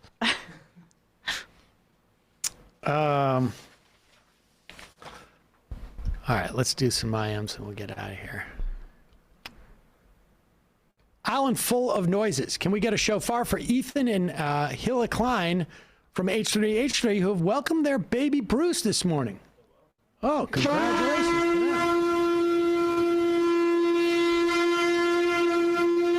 I like Bruce as a baby name.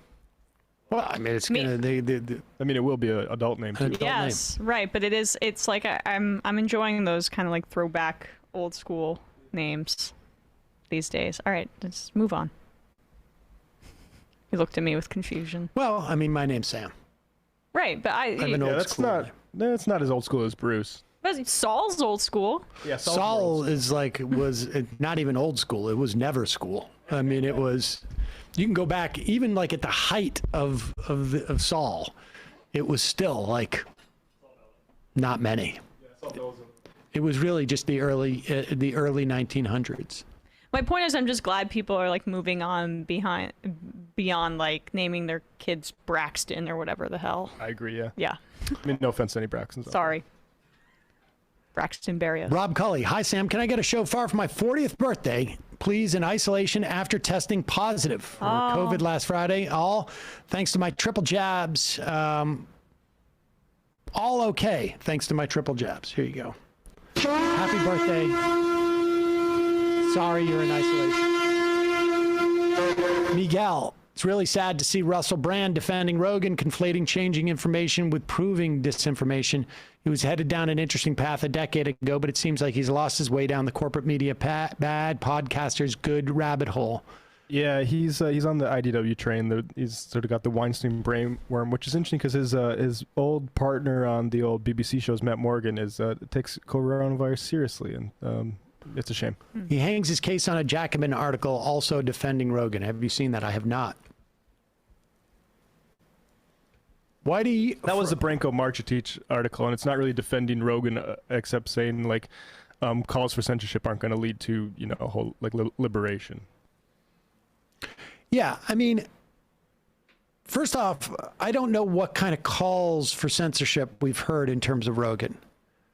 Well, yeah, I mean, I guess the ultimatum of take him off Spotify or I am gone. I mean, like I'd support artists doing that, but I also think it's limited, particularly if you like take your talents to like Amazon's streaming service, right? Well, I mean, I think that there are reasons why you would say like, I don't want to be on Amazon either. And I think those are legitimate as well. I think that anybody who, wants to say like it's me or him and then just does it, And they followed they're through, just saying, like, it's me or him. Like, I don't want to be associated with this. Yeah. And it's perfectly legitimate for them to do that. That's not censoring.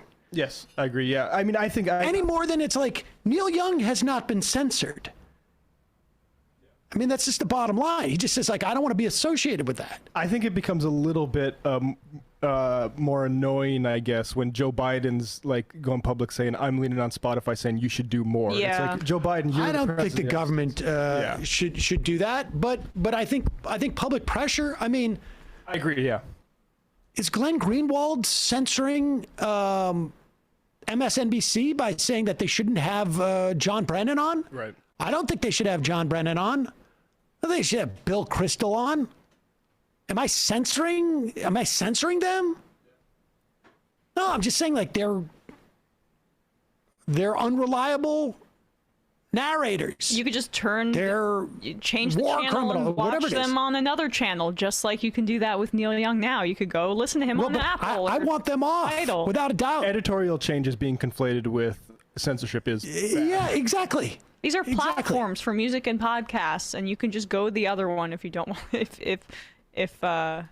Well, I mean, I think Spotify should live with the idea that they are promoting, and let's be clear here too. This guy is putting out. I'm not, criticizing him because I don't like his taste in movies. Like the idea that you can't critique. That's what this is about. They are protecting themselves from critique, and then, and in other instances, it's just like I want to suck at this teat and get some of the runoff. That's what it is, honestly. Yeah, a good tweet from Jameson Foser on said, "What's the alternative to firing people for having bad opinions when their job is essentially having opinions? Yeah. Like, say, New York Times columnists. The alternative is that they must be allowed to retain great influence regardless of lack of merit, like ... aristocracy." And that's exactly like what's being protected when we talk about cancel culture as these elite media editorial disputes. When I call for Tom Friedman to be fired from the New York Times, am I censoring Tom Friedman? When I say the New York Times is horrible because they have Tom Friedman, you can agree or disagree with that, but am I censoring Tom Friedman?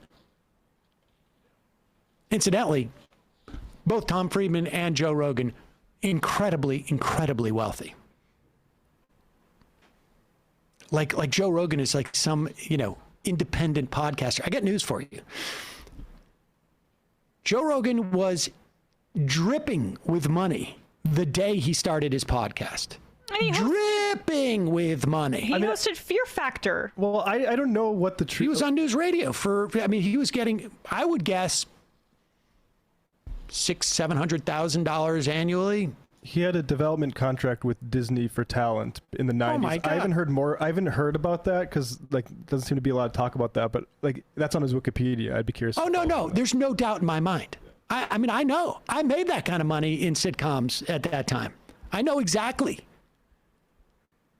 He made millions from news radio. And then made millions from Fear Factor. And then whatever, he did a bunch of stuff in between too, I think. The guy was dripping with money when he started his podcast.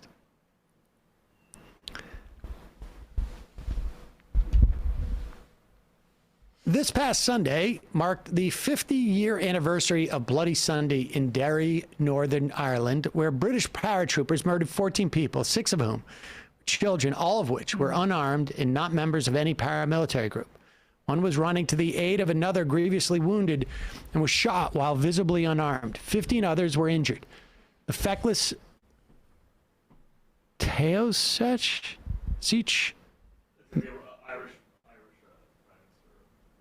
Michael Martin and Labour leader Keir Starmer have both tweeted about this event as a passive event that just occurred, removing all agency involved in state violence and murder. The identities of the soldiers that committed these atrocities are still protected to this day. No one has been prosecuted, whether it be the boots who pulled the trigger or the higher-ups who allowed this to happen. Now, I had been gerrymandered, and Northern Ireland had been gerrymandered so bad that the Catholics would have had thousands of more votes in Derry and somehow still lose their seat to the Protestant Unionists. Sound familiar? I fear this is where we are headed. As our terribly undemocratic system is deeply unsustainable, and frankly, it shouldn't be sustained. Says Whitey from Long Island.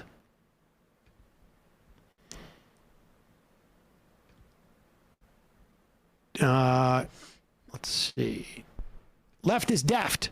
I derived entirely too much pleasure from watching that new Fun Half vid. It is the psychic id of MR Animated, and it's amazing. I think you read that already. Sam Stones, thumbs up. Come shower with Crowder. Christian Walker was on. Oh, yeah, we read that one already, too. Mailman Paul. I thought Sam was talking to Jamie in the beginning. Infertile Turtle. Does Bullprog have a Patreon or anything? Take my money. It's a good point, actually. Drewish. Stampede at the Golden Corral. Prairie Fire Kowalski.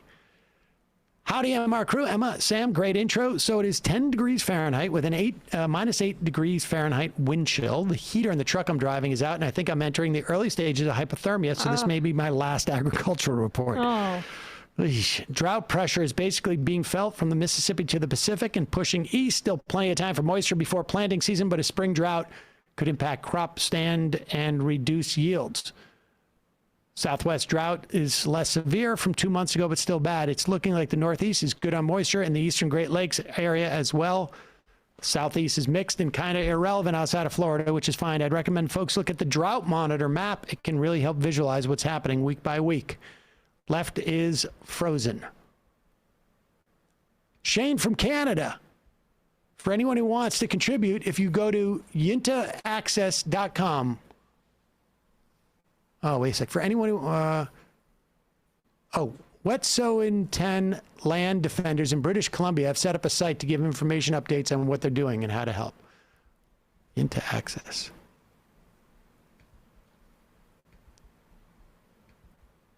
Sam's Forgotten Music. Hi, Sam and crew. I'm an art teacher who was supposed to come back to work after a 5-day COVID quarantine. I came in and they gave me an N95 mask to wear for the week. After an hour and a half or so, I went to the school nurse because I'm just feeling so drained. Got sent home, told to try again on Monday. I'm glad this at least means I can listen live. Hang in there. Feel better. Sorry. Eric from Iowa. Sam, how did you get Crowder's dad to approve of him debating you on the live show? Fade away. Matt, the problem with bringing up the ban with Whitlock is that he'll say black people glorifying prison culture and wasting their money on bling is why they can't hang on to their money, i.e. it's their own fault. This guy's past articles are littered with comments about how everything wrong with black culture is their own fault. He's a clown. Yeah, I mean, I think you just have to draw his attention back to the limited number of years athletes have to earn, and it's clearly not about their lifestyle, which is, of course, the classic conservative dodge for material things like that. All right, 2 more of these. Mind Pillow Guy. The one day I'm off work due to the massive impending winter storm coming to much of the country, and you're not accepting phone calls? Why are you canceling me, Mr. MSNBC guest? And the final IM of the day.